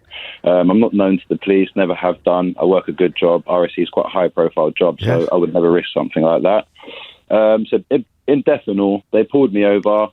Within half, basically, they boxed my car in, pulled up in front of me, boxed the car in like I was sort of a massive criminal. I'm a white English guy, by the way, born and raised in South London. Many friends that deal with problems with the police day in, day out. They pulled me over, boxed the car in. Halfway out the car, I had 1 foot out the car.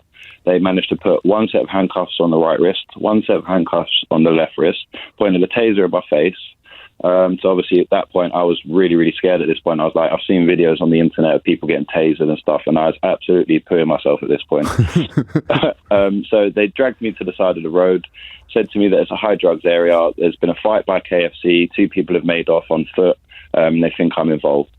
They went through my car, searched me, found nothing, obviously. I was still in my work clothes. In uniform? In uniform? Yeah, I was still in uniform, yeah. Gosh. And so I said to them, guys, like after about 10 minutes of them searching my car and searching me to prevail that they found nothing. I mean, if you were a criminal, you probably wouldn't do it in your work uniform, would you? Exactly, yeah. As it goes. Exactly my point. So I said to them, obviously, guys, like it's been about 10 minutes now. There's 6 of you. You've realised I'm no longer a threat. Could you please remove the handcuffs? No, they will stay on until we searched your car and finished the search. And I was like, okay, I see where this is going. I said, and they finished the search, removed the handcuffs. They said, oh, by the way, for speeding and not wearing a seatbelt, you're getting 6 points. And I was like, I was wearing my... No, you wasn't. And you was definitely speeding. And I said, how can you prove my speed? Yeah. You were speeding. You was going at extreme speed. And I was like, wow, okay. So let them do what they needed to do. I took a picture of all 4 of their badge numbers. I took the day off of work the following day. I had to call in sick. Go on. To the police station straight away. Made a formal complaint against all the officers. A few weeks later, I got a report back from the police. All 4 officers contradicted each other. They tried telling me that I was lying about them pulling out a taser, even though one of the officers stated that he pulled out his taser. Well, would they have body cams as well? Or yep, I've got the footage on disc at home. Go on, I don't want to hurry you, but I have to a no, bit. Go on. Fine, it's not a problem. So basically they said that, we're giving you 6 points. And I was like, wow, I was like, I haven't done anything. They're like, no, yeah, you were speeding, this, that, the other. Basically all in depth. I was at a set of traffic lights, pulled through the set of traffic lights, and then that's when they pulled me over and boxed me in. So on the report, it said one of the officers said that I was stationary at a red light. The other officer said that I went through the red light at extreme speed. The other officer said that they was chasing me down the road. And then, so obviously, I'm looking to possibly sue them, but I know by doing that, I'm probably going to put a strap against my back. But realistically, and this is why I want to do it, it's just because of how they treated me. Most of the time when I was pulled over before as a younger lad, I've ridden a lot of motorbikes through my time. So I've dealt with the police before. Most of the time, they sort of pull over, yes, sir, no, sir. They don't tend to let you go most of the time. But something about this encounter was just a little bit, well, not a little bit, it was so heavy-handed that it wouldn't... You couldn't just keep your head down. And also, there's sticking you in handcuffs straight away. I mean, it is extraordinary the way you describe it. And like you, I don't know what the right course would be. You'd have thought if they're all contradicting each other about what actually happened at the roadside, then whoever is in charge of looking at your complaint might have concluded that they probably can't be trusted on the reasons that they've given for pulling you over in the first place. Stephen, thank you. It's 11:46. James O'Brien on LBC. James O'Brien on LBC. It's 11:49. PMQ's on the way. It's it's a weird political landscape at the moment. I interviewed Ed Davey yesterday for this week's Full Disclosure. I think it's this week's. I tell you what, you need to listen to that interview. He's not like other politicians, Ed Davey. I've had him on the show in the last couple of weeks to talk about the post office scandal and his role in it, somewhat exaggerated by conservative politicians and right-wing media, but nonetheless he addressed all of those criticisms on the show, so we didn't go into that. The Full Disclosure podcast, very much a life and times, and there might be some elements of Ed's life that you're aware of, but my goodness me, that man has lived. He's lived a life, and we explore it in some depth in Full Disclosure. But I was talking to him about a sense of disengagement at the moment. Before the story today about the millennials being less likely to vote, that story hadn't appeared. I just mentioned it to him in the context of what we're finding on the show at the moment. And he used that phrase, tuned out. He said, yeah, we people seem to be tuning out a bit. I'm fascinated by that because politics is about to get very interesting again with a general election on the horizon and PMQ's just 10 minutes away. So tune in, which is, of course, not only a phrase for radio, but also the opposite of tuning out. Be sure to tune in on PMQs. I wouldn't even know where to start. I know what I'd do if I was Keir Starmer, but I don't think I have ever correctly predicted what Keir Starmer has done at PMQs by imagining what I would do if I was the leader of the Labour. He's not, and that's probably a great credit to Keir Starmer. He's not once done what I think I would have done in his shoes. But I would have thought he'd go near that bet. he's gone in quite hard on the immigration stuff lately, and that bet that what's his chop Sunak made with the television presenter Piers Morgan. I mean, you'd have to use that, wouldn't you, as evidence of him being all manner of awful. I don't know. We shall see. Before that, back to the question of what it does to you, being stopped and searched routinely in ways that people like me with my white privilege and my class privilege can only imagine. Joseph's in Southwark. Joseph, what would you like to say? Hi, I'd just like to say very shortly that I think being stopped and searched routinely, it has more of an effect in a mental aspect of things. And I've listened to what your previous callers have said, and I can only agree with what they've said. But for me personally, I think it's a correlation that I've found to carry on into my work life, and I can pull back into the days of school, because once again, we're being oppressed by an authority who, unfortunately, tends to be a certain kind of crease and a certain kind of sex, which is generally a white male. And you tend to understand that moving on in life, you become a threat to these kind of people. And I guess I'm not sure if it's because they find you a threat, or it's a case of they just want to keep you down so you can't progress past them. But I think mentally, that's something that I've suffered from. And I'm quite surprised that being stopped 6 times in 6 months has hit the news lines, because in my days, this was something that happened quite regularly. We used to know a police officer. Whoa, hang on a minute. We can't be naming people on air. No, I do apologise. That's okay. I think I managed to lose that, but we can't. I mean, it's no criticism of you, but he's not here to defend himself, and I sense that you were about to possibly call his good name into question, Joseph. So carry on with this anonymous police officer.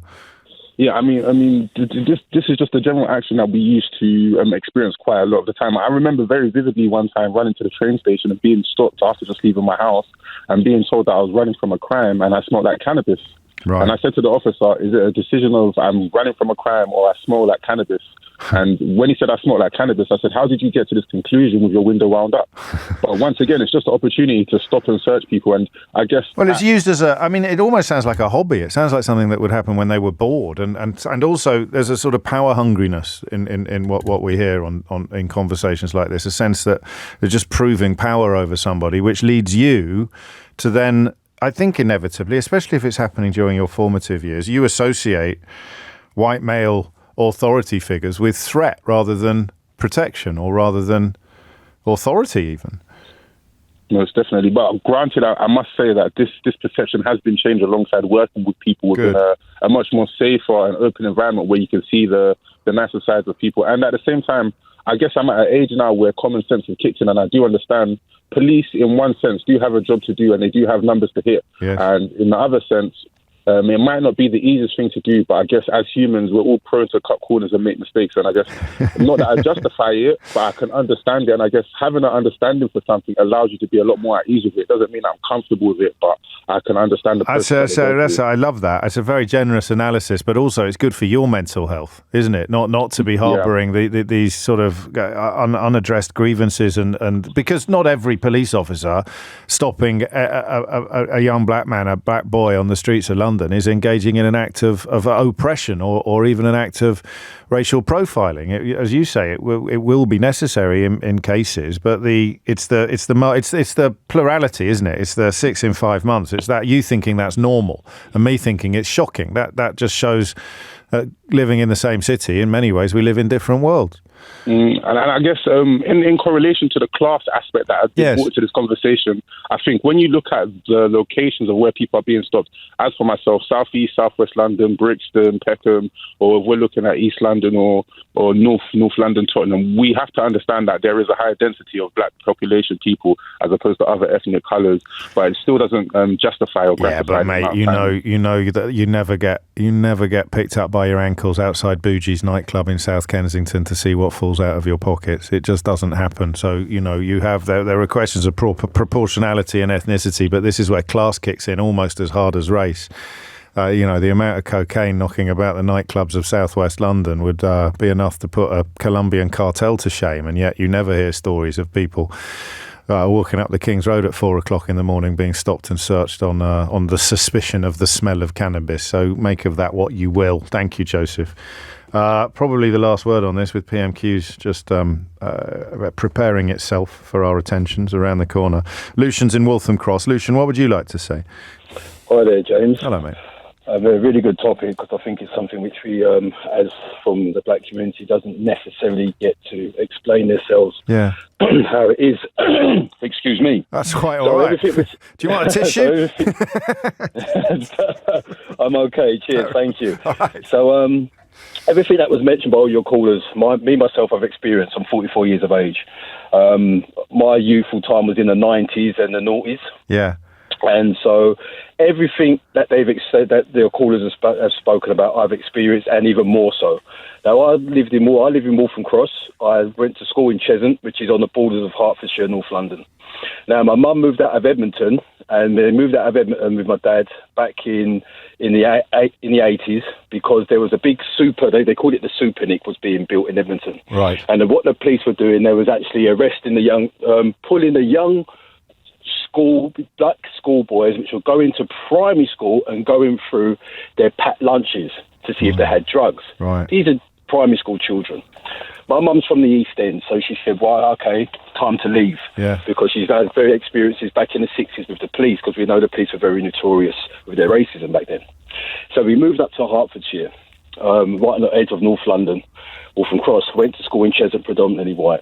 And I'm going to have to hurry you. I'm getting the autobiography, Lucian, which is fascinating, but Keir Starmer isn't going to wait for you to finish before he gets to his feet in the House of Commons. Fair enough. The bottom line is that what we experience in the black community, yes. or being black. Well, what does it do to you when you're stopped and searched for no reason, quite regularly? It makes you paranoid. It makes you angry as well. Yeah. And so straight away, sometimes people, you have this, you go into an aggressive mode. Sometimes it's just natural, So straight away that can be obviously counteractive for yourself. Not a very good thing. But straight away, because you're constantly always paranoid, always on your back foot, and then you're angry because it happens so many times. That can escalate somewhere else. Yeah. But the bottom line is it makes you continually paranoid. You don't trust the police. You're in your car. You're always worried. You can't really go to the police because really you see them as being the enemy. Yeah. So you're stuck between a rock and a hard place. You catch a drift. Well, don't just catch it. It's crystal clear. This is so important because it leaches into every area of your life. You're describing a form of hypervigilance, like you're always adrenalised. You're always in fight or flight mode. You're always on your guard because the people who are supposed to protect you have cast themselves as threats. You are. And then when you go into predominantly white areas with myself, a lot of my mates are white and so on and so on, sure. Go into school, another place, go into workplaces, all of a sudden you just automatically, every white male, you're always on your back foot.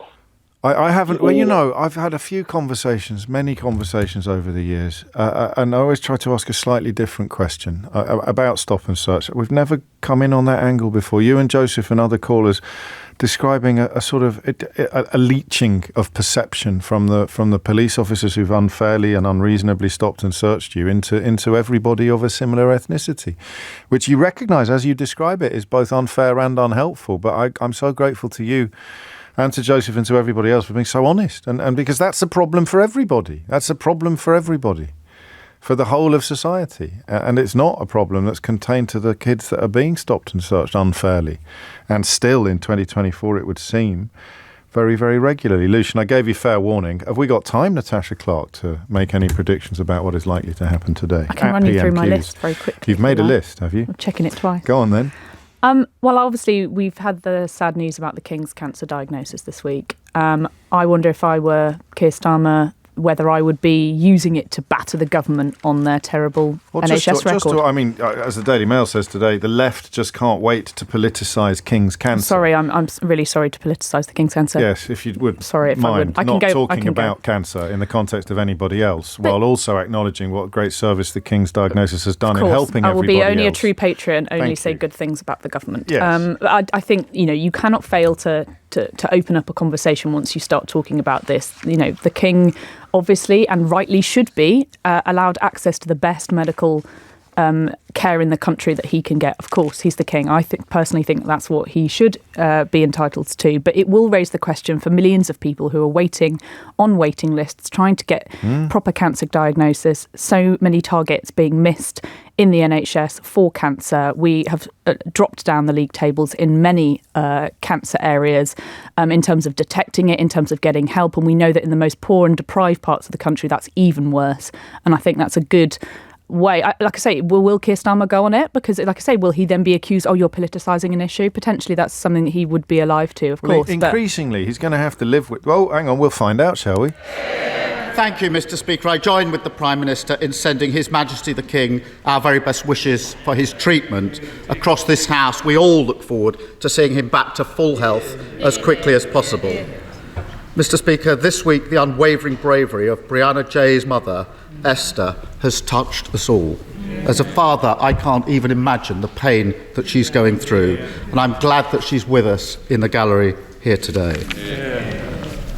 Mr. Speaker, a year ago, the Prime Minister promised to bring NHS waiting lists down. Isn't he glad he didn't bet $1,000 on it? Prime Minister. Mr. Speaker.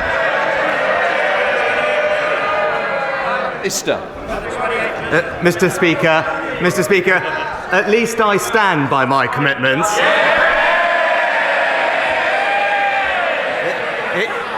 He's so indecisive, the only bet he'd make is an each-way bet. Well, Mr. Speaker, he says he stands by his commitments. He once insisted that if he missed his promises, these are the words he used, I'm the Prime Minister, and then he said, it's on me personally.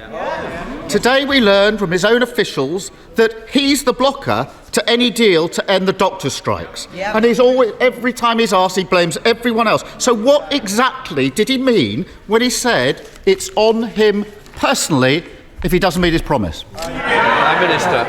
Mr. Speaker, we are bringing the waiting list down for the longest waiters. We're making progress. But it's a bit rich, Mr. Speaker, to hear about promises from someone who's broken every single promise he was elected on. I mean, I think I counted almost 30 in the last year. Pensions, planning, peerages, public sector pay, tuition fees, childcare, second referendums, defining a woman. Although, in fairness, that was only 99% of a U-turn. The list goes on, but the theme is the same, Mr. Speaker. It's empty words, broken promises, and absolutely no plan. Keir Starmer.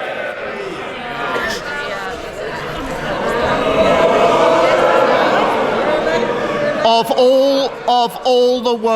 all the weeks to say that, when Brianna's mother is in this chamber, shame, parading as a man of integrity when he's got absolutely no responsibility. Absolute. Of all. Either side. I think the member's getting carried away. Can I just say that our constituents want to hear the questions and they certainly want to hear the answers. They don't want to hear organised barracking. So please, I want no more. Keir Starmer.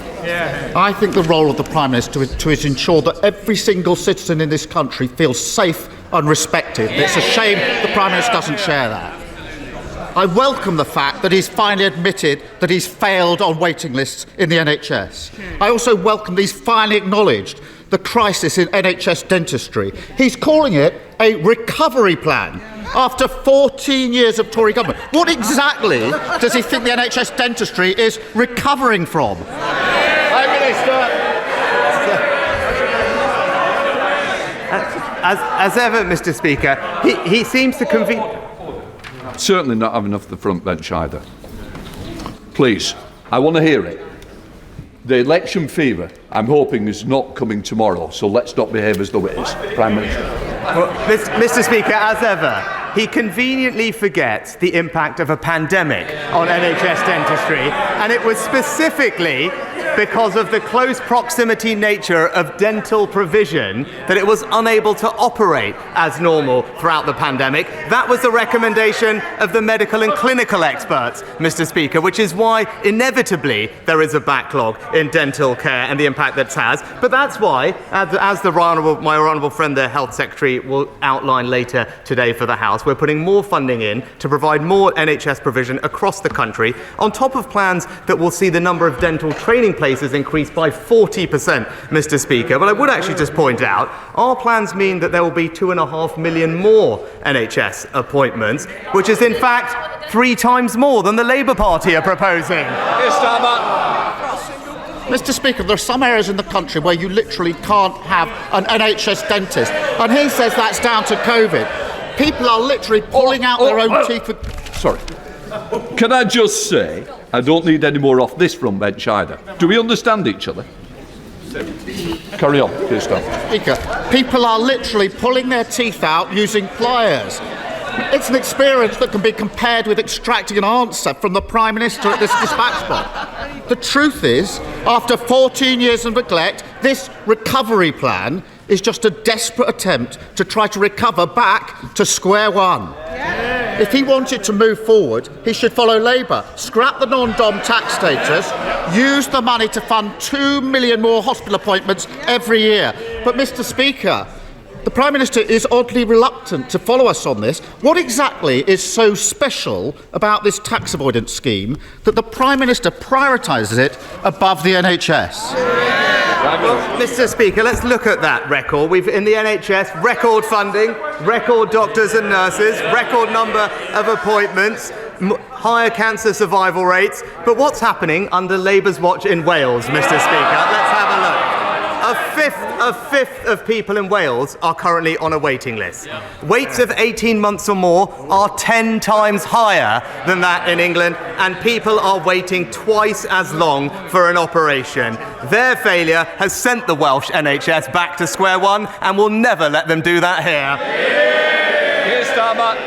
Mr. Speaker, when he admitted that he'd failed on waiting lists, I actually thought that we might be entering a new era of integrity, professionalism and accountability.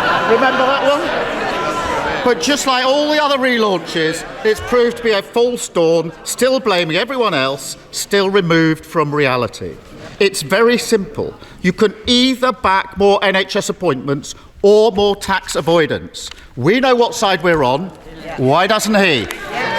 Well, Mr. Speaker, the best way to ensure that we continue to fund the NHS, as we have, is not to make £28 billion of unfunded spending commitments. And just this morning, independent Treasury officials have published a formal costing of just one part of their eco-promise, their insulation scheme, and it turns out that it will cost double what they had previously claimed. Not the £6 billion that Labour accounted for, but £13 billion every single year. It's now crystal clear they have absolutely no plan, but we all know how they're going to fund that gap. More taxes on hard-working people. Yes, Mr. Speaker, this is Mr. 25 tax rises.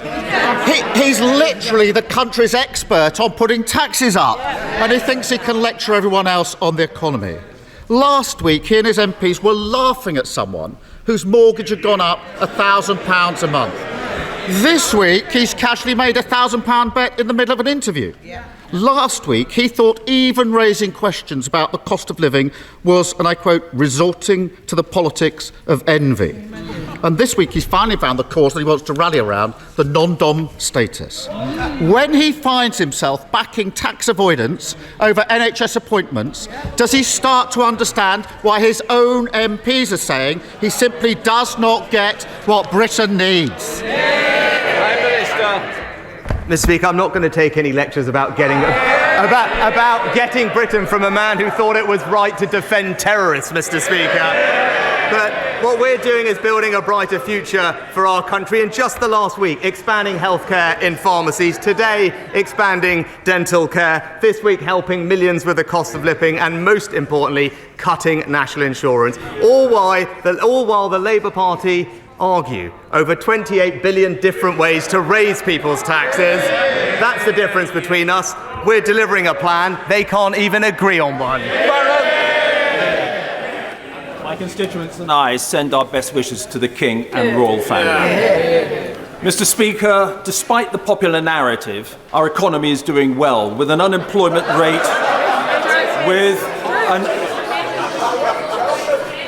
an unemployment rate well below the EU average, strong inward investment and record employment.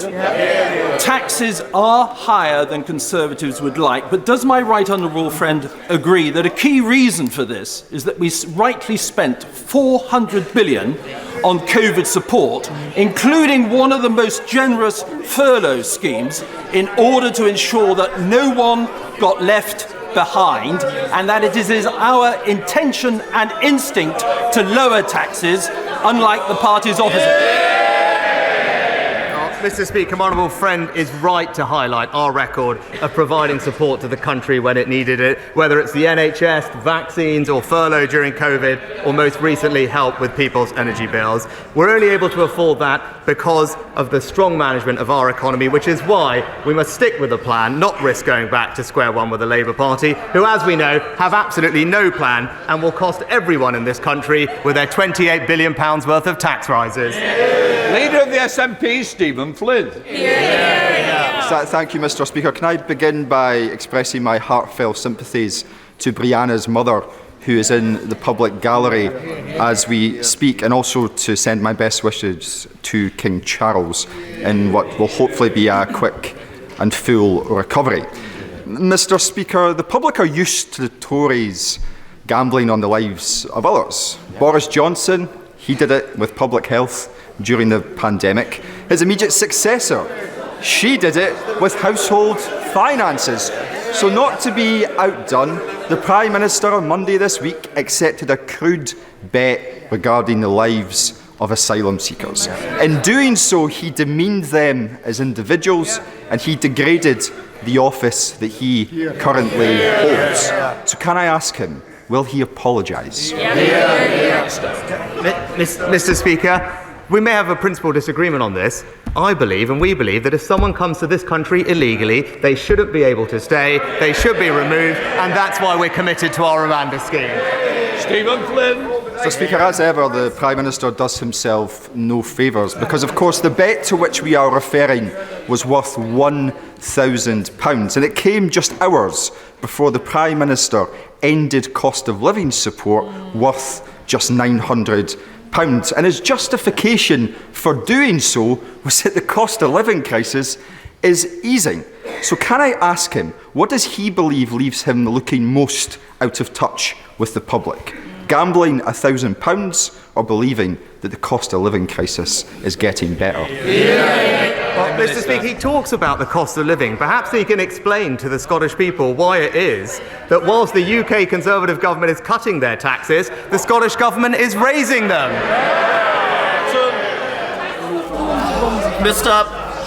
Mr. Speaker, the thoughts of the people of East Worthing and Shoreham are with His Majesty as well. It is 12:15. Didn't see that coming, did we? Even with your list, Natasha Clark. But can we turn this noise off in my ear, please?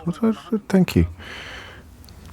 That's nice and quiet. Is that better? Yeah, that's phew. It's all over. If I ever did want to go into politics, it would be mostly so that I can just shout in the chat. Like, there's no other place of work where you can do that, is there? Except possibly the stock market. Can you still do that on the stock market? Can't do that here. Should we pick over the bones of that conversation shortly? But just to be clear, there's no way he knew that Esther Jai was in the chamber, I don't think he did. Otherwise, I don't think he would have made that quite crass remark about Keir Starmer not knowing what a woman is if... People would describe it as a transphobic joke, although of course with any, it's not very tasteful. It's very tasteless to do so in the presence of her as well.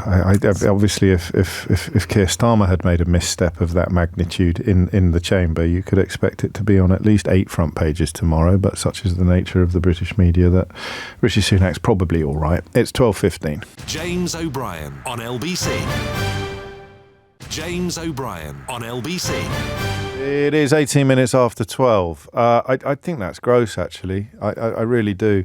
And I misspoke a moment ago. I'm cursed, Natasha Clark, with a surfeit of kindness and generosity, even with political figures who I don't approve of or particularly agree with. I just presumed, in Rishi Sunak's defence, that he must have been utterly unaware that Esther Jai was in the public gallery before he tried a transphobic joke in the chamber. But it appears, and people listening to the programme are clearly paying rather more attention than I was to the programme I ostensibly present. It appears that Keir Starmer did actually welcome her to the chamber before Rishi Sunak stood up and made his rather, I think you just coined the word crass. It's crass. It's tasteless, crass. isn't it? Crass.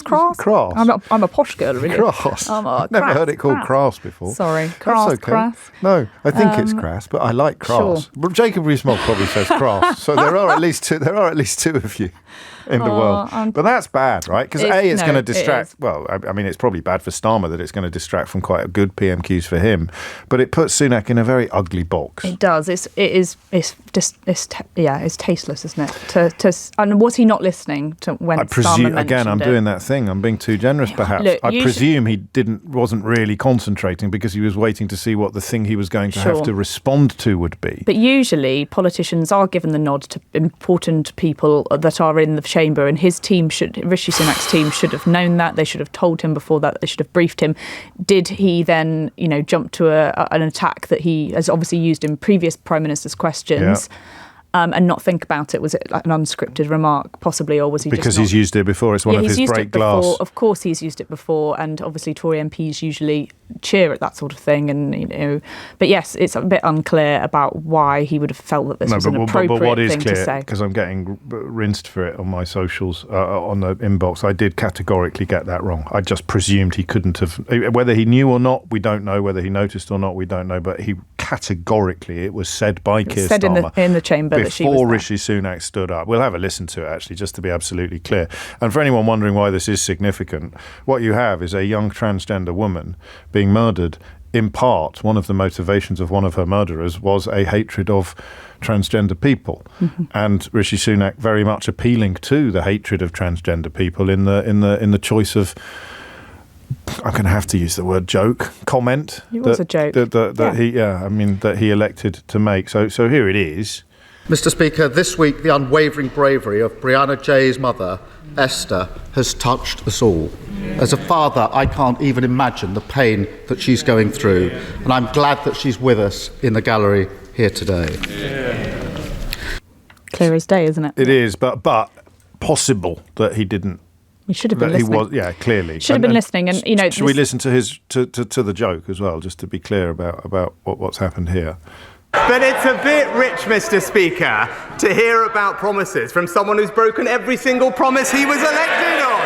I mean, I think I counted almost 30 in the last year. Pensions, planning, peerages, public sector pay, tuition fees, childcare, second referendums, defining a woman. Although in fairness, that was only 99% of a U-turn. The list goes on, but the theme is the same, Mr. Speaker. It's empty words, broken promises, and absolutely no plan.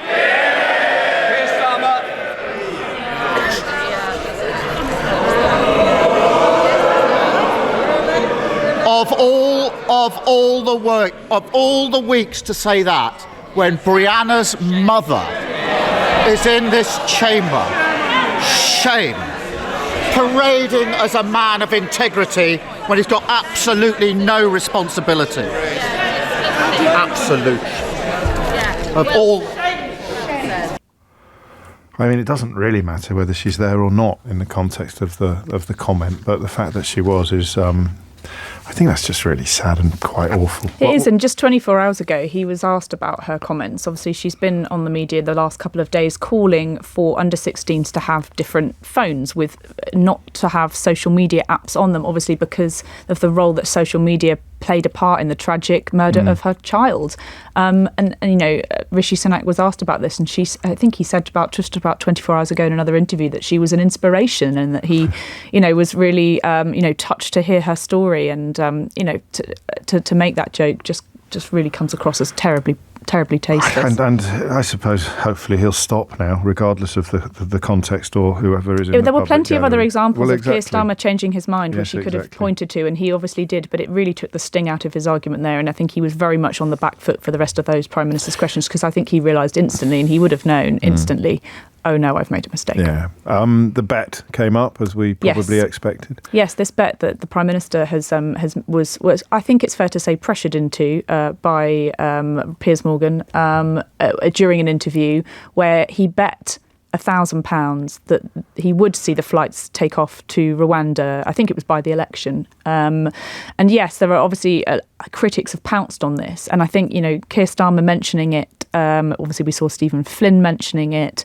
It does tap into this narrative of Keir Starmer saying, you don't get it. You just bet £1,000 like nothing. You're rich.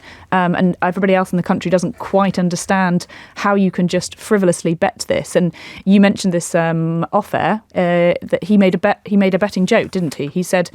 Yes, he said in each way bet. Way he said, so either, I mean, we proved yesterday that he's lying when he said he wasn't a betting man. He is a betting man. Not least because he's a hedge funder, but also because he'd spoken to Toastmaster Special in some depth about all the fun he had spread betting. Before. Exactly. That's right. And he then says, I don't bet. But you have to be a betting person to know why it's funny to make a joke about an each way bet. You can't. I even as a non-better, I can kind of understand it, but it's not a weak bet, an each way bet. You're basically saying you're going to get. So is that placed. when you bet the same on both sides? No, is that it? no. Oh, It's okay. when you get. You can't bet the same on both sides. Why not? Well, but that wouldn't be an each way bet. That would be two bets. I see. Two bets on the nose. What's an each way bet is when you're betting to win or to get placed. So you bet twice. So a £5 bet each way costs £10, and you win if you come first, but then you win a smaller amount if, depending on the race, if you come second or third, or in big races like the National, fourth or fifth might be included. Okay, he he definitely knows more about betting than I do, because I don't know. As clearly do I. Yeah, clearly. Yes. That's not hard, apparently. But to claim he's not a betting man was a pathetic attempt to wriggle off the embarrassment of doing with Piers Morgan what he failing to do with Piers Morgan, what he did do with Nick Ferrari, who,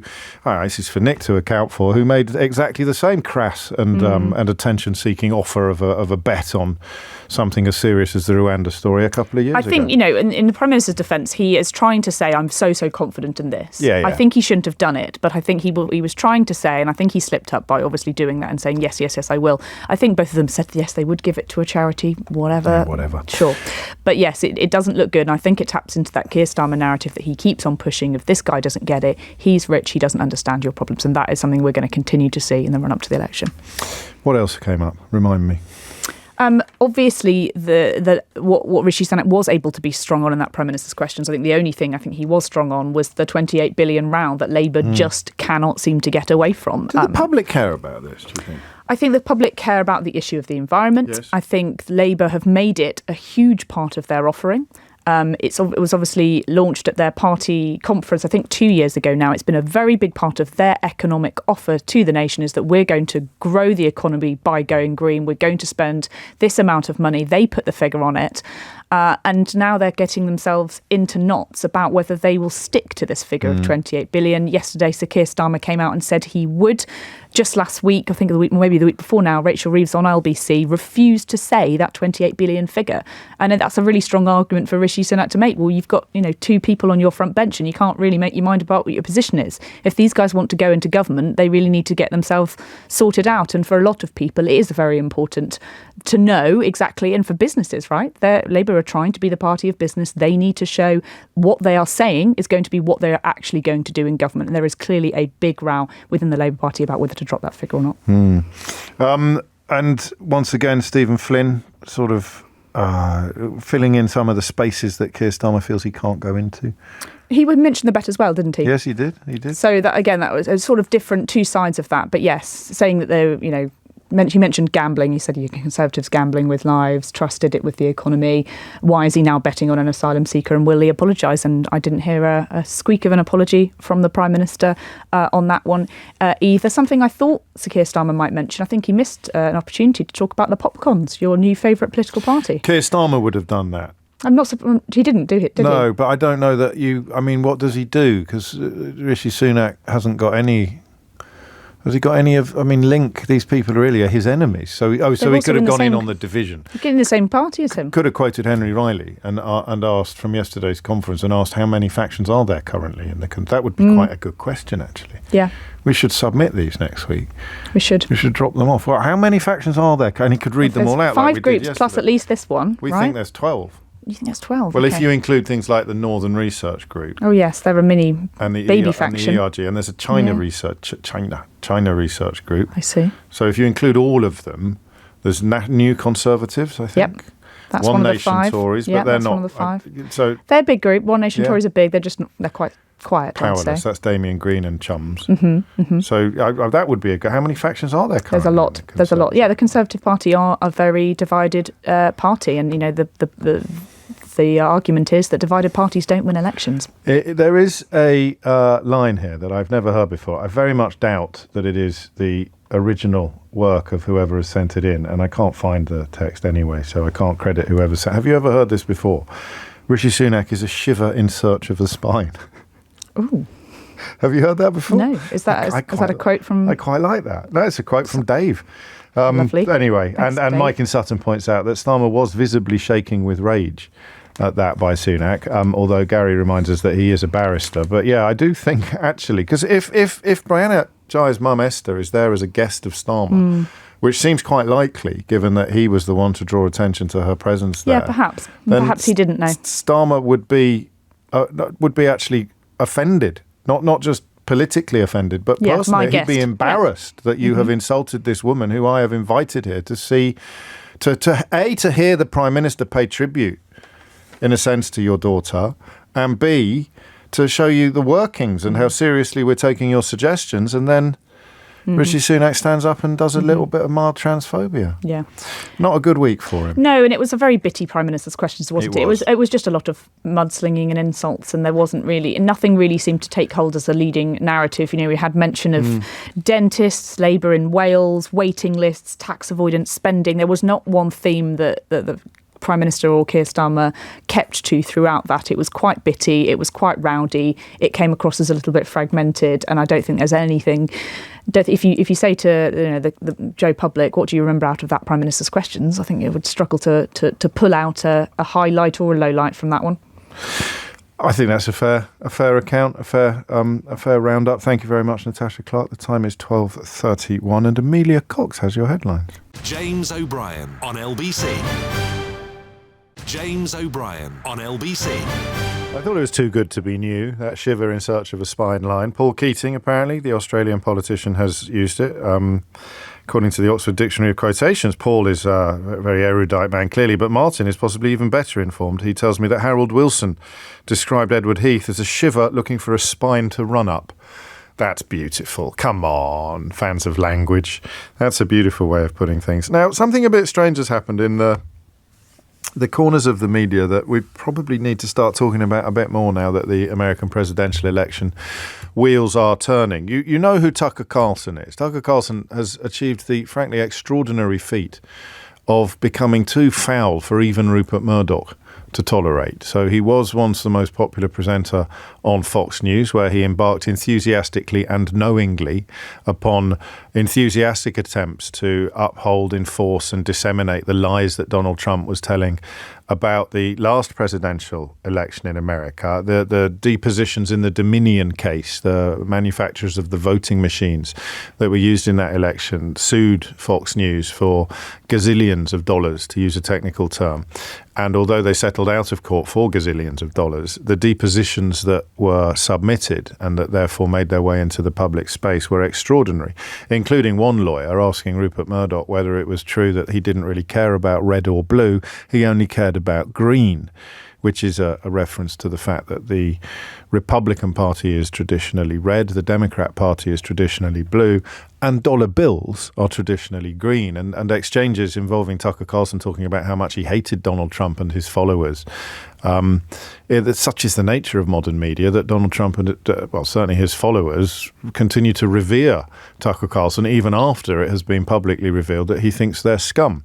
So where does somebody like Tucker Carlson go, having become persona non grata with Even Rupert Murdoch, who obviously has people on his payroll who redefine disgusting on an almost daily basis. Answer, Elon Musk. So Carlson has managed to set himself up on Twitter, very much with Elon Musk's encouragement, and broadcast some sort of program on that platform, which on one sense, a multiplicity of media is a good idea. But if you are a proven liar who is known to do the bidding of a depraved politician with dictatorial ambitions, then in the interest of society itself, it's probably not such a good thing. But given that Elon Musk has recently taken to spouting versions of the so-called Great Replacement theory on the platform that he bought because he was desperate to be popular, and continues to hemorrhage money supporting, we probably shouldn't be that surprised. So if your dishonest and relatively disgusting support for Donald Trump has come to naught, where on earth would you go next? Where might Tucker Carlson push his chips on the poker table of political journalism next? And I use the word journalism very lightly. John Sweeney is an investigative journalist, well known to you, a former paragon of Panorama and elsewhere at the BBC. He's also something of a thorn in Vladimir Putin's side. His latest book, Killer in the Kremlin, gives you a fairly good idea of where John's feelings and indeed the observable, irrefutable facts lie. So Tucker Carlson is in Moscow to interview Vladimir Putin. John, did you see this coming? Well, he was in Moscow, and the moment Tucker Carlson popped up, I thought, well, he's only there for one purpose, and that's to lick the dictator's bottom. Can I say that? I just did. And that's what you book, Sweeney. You know what you're getting. But he's. I read the transcript of the interview, which has popped up on Twitter, and it's awful. I mean, hopefully all of LBC's listeners will already get this, but let's just explain. If you commit journalism in the way that you do, James, or I do, in Russia, you may die. And I'm not saying that lightly. I know 3 people who were journalists. One of them was a journalist and a politician. But they were Anna Politivskaya, Natasha Esmerova, and Boris Nemtsov. Yeah. And in order, Anna was poisoned, then shot. Natasha shot. Boris Nemtsov shot. By the way, I'm in Amsterdam. I was attending a conference of Russian exile journalists last night. One of the people who was talking is a woman called Maria, and she's the great lady who popped up on Russia Today with a sign early on in the war saying "No War." And essentially, she was facing prison. She managed to escape Russia, got out with her daughter, but she's left her son and her mum behind in Russia, and they're not talking to her. Her family is broken. So if you're a journalist and you stand up to Putin, you may die, or you may have to live in permanent exile. And Tucker Carlson gets a patsy interview. He never, as far as I can tell, has never once asked any questions that Putin would have any kind of trouble with whatsoever. This isn't journalism, it's propaganda. And extraordinary to see a prominent, he's a household name in America. He's fairly well known on this side of the Atlantic. He was one of the most, if not the most popular presenter on cable news when he was still taking Rupert Murdoch's shilling. And yet, oddly, John, it doesn't feel that surprising. It feels that you're exactly on the money, on the green, as the Americans... Well, no, they won't say that. But it feels like there is something like a fascist international, which is growing and growing. So what you've got is Vladimir Putin, who is the master of it all, with a far-right political agenda, which he pushes through, and anyone who gets in his way gets killed, or maybe not gets killed, but drinks the wrong kind of tea, or ends up like Vladimir Kara-Murza in a jail, and or banged up. Yeah, and then you've got people on the far right who are in the States and Britain who have got some kind of who echo Putin's far-right agenda, of kind of ethno-nationalism, who don't particularly like the 21st century. And these people, and what's frightening about this is that this message, this populist nonsense,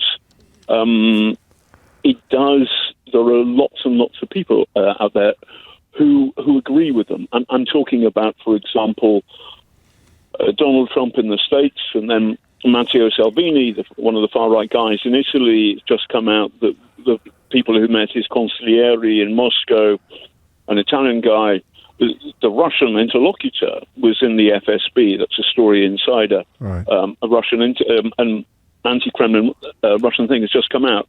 And then you've got the people on the far right in Britain. Tommy Robinson, for example, he's been to Moscow. Of course he has. Of course he has. So what we're looking at is fake journalism by Tucker Carlson. You've got the contender to be the next president of the United States, Donald Trump, already screwing military aid for the Ukrainians.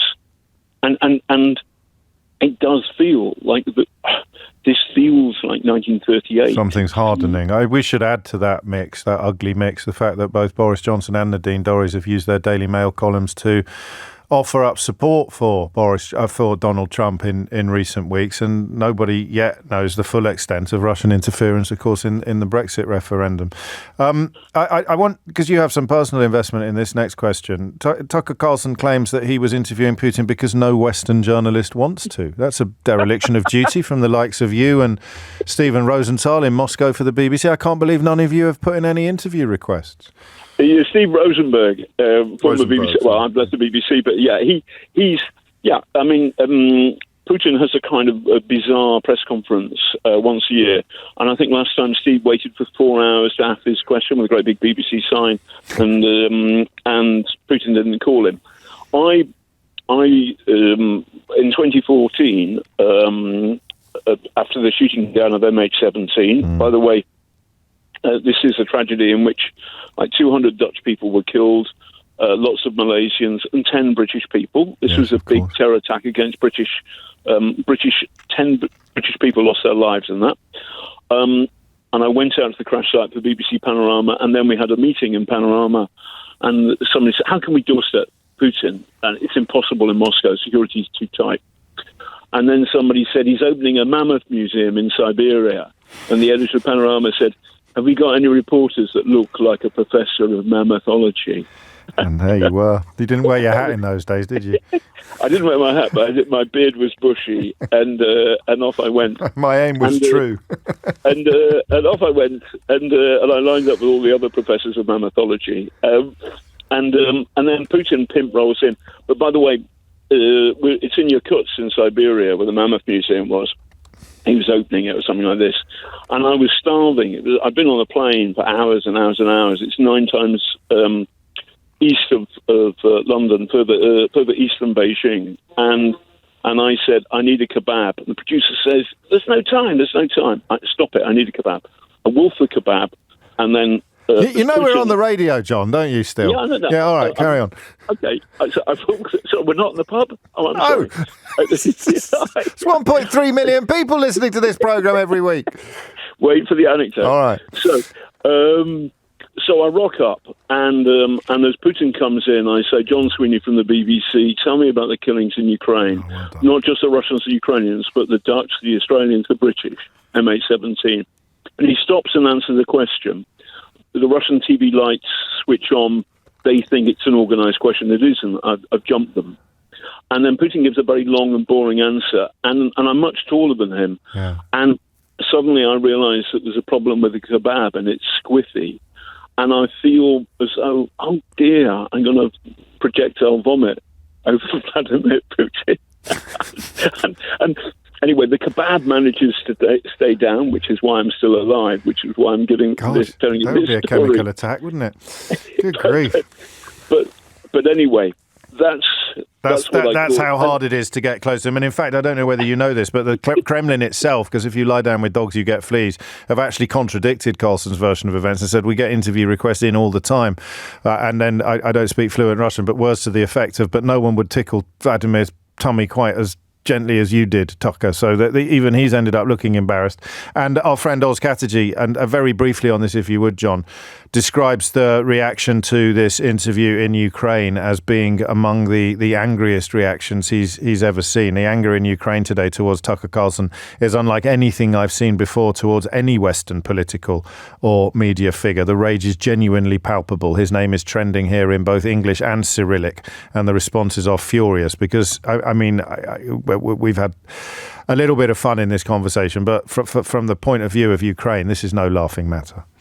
No, that's true.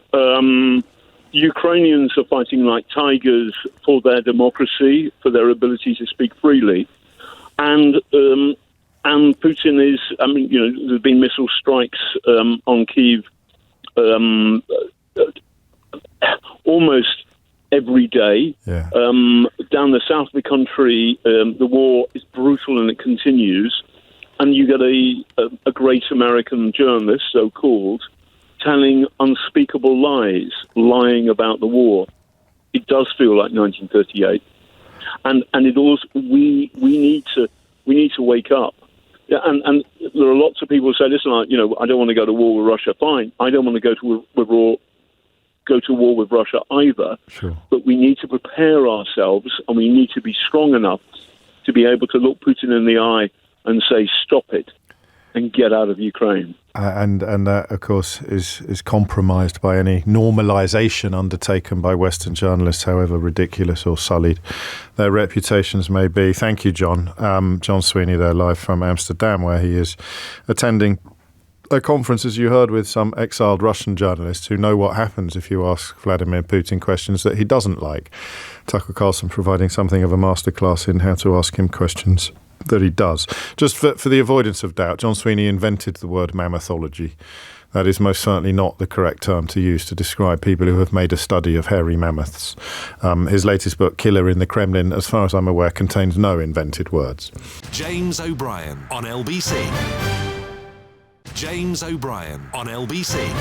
12:52 is the time. I know that Kerry Menai Davis and the story of his little boy Hugh, who died aged 6 from a very rare form of cancer, touched a lot of you when we met him a couple of weeks ago, and I promised him that he could use the radio station to keep everybody else up to date with how his attempts to find some, if you like, positives from that horrible tragedy were progressing. It's the difficulty parents have of making ends meet when they have to put everything on hold to look after a seriously ill child. And he has already availed himself of that opportunity because he has a little bit of good news that he'll be sharing with us, goodish news that he will be sharing with us shortly. But before that, and of course by popular demand, I thought it was time we had one of these. Sneak here, sneak here. So, the Telegraph before Christmas started having a go at Keir Starmer for having done some lawyering when he was a lawyer. I think it went to an even lower level during that interview in which he accepted the bet. This is what I was talking about. We've been very clear about Hizb ut-Tahrir.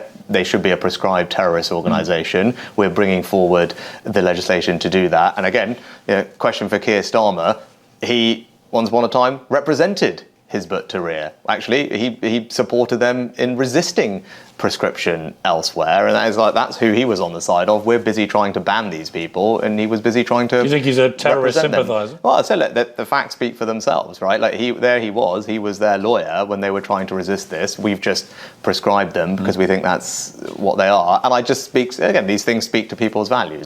Yeah, the values of the right to a fair trial or the right to legal representation being something that I think is even enshrined in Magna Carta, isn't it? But not if you're Rishi Sunak.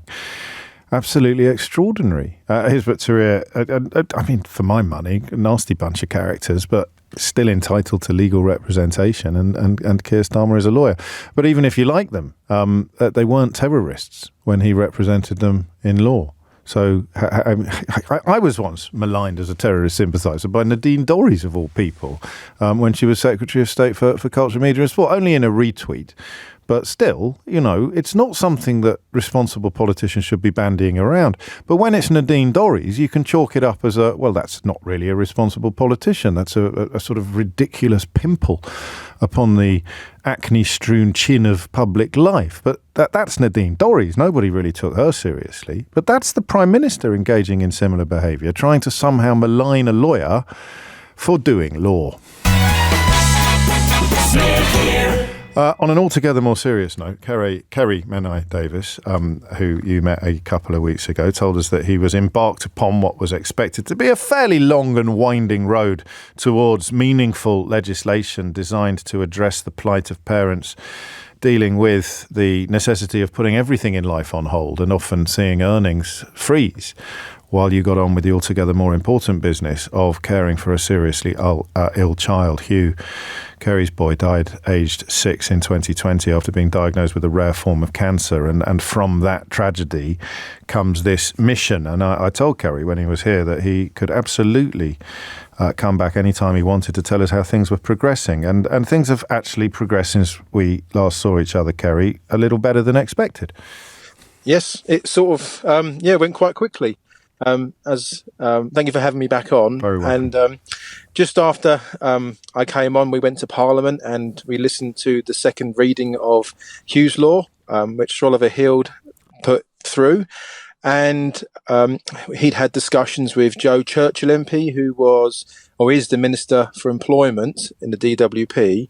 And Joe Churchill decided that rather than go down the complete legislative process, which can take a lot of time, as you know, yes, she decided to give what we wanted straight away. So yesterday, Francis and I and my wife started work in the DWP straight away on working on ways that we can make life better for parents of sick children. Partly, I think, because Joe Churchill has experience of cancer herself. I believe she's had cancer 3 times herself, yeah. I know, albeit that she's an adult who wouldn't have needed to be looked after by her parents. Latterly, I suppose it focuses the mind somewhat. This is remarkable, isn't it, really? It's actually going to happen. I mean, I appreciate that it's a victory born of tragedy, but you must be a little bit taken aback. I'm constantly being told by politicians that it takes decades to get anything done. Yeah, slightly overwhelmed when she spoke in Parliament. I mean, I don't really show emotion that much. It's not me saying anything, but I did have a few tears in my eyes when it went through. So it's amazing, really. So yesterday, Francis and I went in. We had a really great, meaningful chat with members of our department and Sir Oliver Hield. And it's not just a financial element that we're pushing for. It's a whole holistic approach. And it's given us the opportunity to put loads of different options on the table, which we think would help parents who have had to put their life on pause. Because it's never you. Exactly. And one of the words that Joe Churchill used, which is quite true, you don't choose cancer, it chooses you. Mm. And, especially with the news of the King recently, it doesn't matter who you are, it can affect anyone at any time. And like I say, even if it's a child, which in our case, our firstborn son had it, there's many parents around the country that have a child being diagnosed today, for example, and tomorrow. And we just wanted to make sure that you can take one burden away from them, really. And it's valuable work, and we can wish you continued luck, Kerry. Keep us posted on every development, if you would. And if you're wondering why I use that phrase, it's never you, when describing what Kerry was talking about, it's because that is the name of the charity that him and Francis have set up in Hugh's memory, but based obviously upon the fact that you never think it will be you, and when it is, you've no idea what to do. It's a classic example of that trope we discuss together all the time, really, about things about which you know nothing until you suddenly have to know everything. And a cancer diagnosis, particularly for a little child, is squarely and completely in that category. Thank you, mate. Take care. That's it from me for today. If you missed any of today, it's been a jam-packed show, hasn't it? You probably need to listen back on catch-up on Global Player. Well, you can, and you can pause and rewind live radio as well, but don't do it yet because Sheila's here. Download it for free from your app store or head to globalplayer.com. Coming up at 4 on LBC, it's Tom Swarbrick, but now it's time for Sheila Fogarty. That time, it's been a jam-packed show. It made me think of, like, when you're little and you went to the cinema and somebody would, introduce on Saturday mornings. Saturday morning, yes. The ABC Minor. Were you an ABC Minor? I was an ABC Minor. Yeah, it reminded me of that. So someone's going to have to serve ice cream halfway through the programme. Pearl and Dean. Pearl and Dean. James O'Brien on LBC.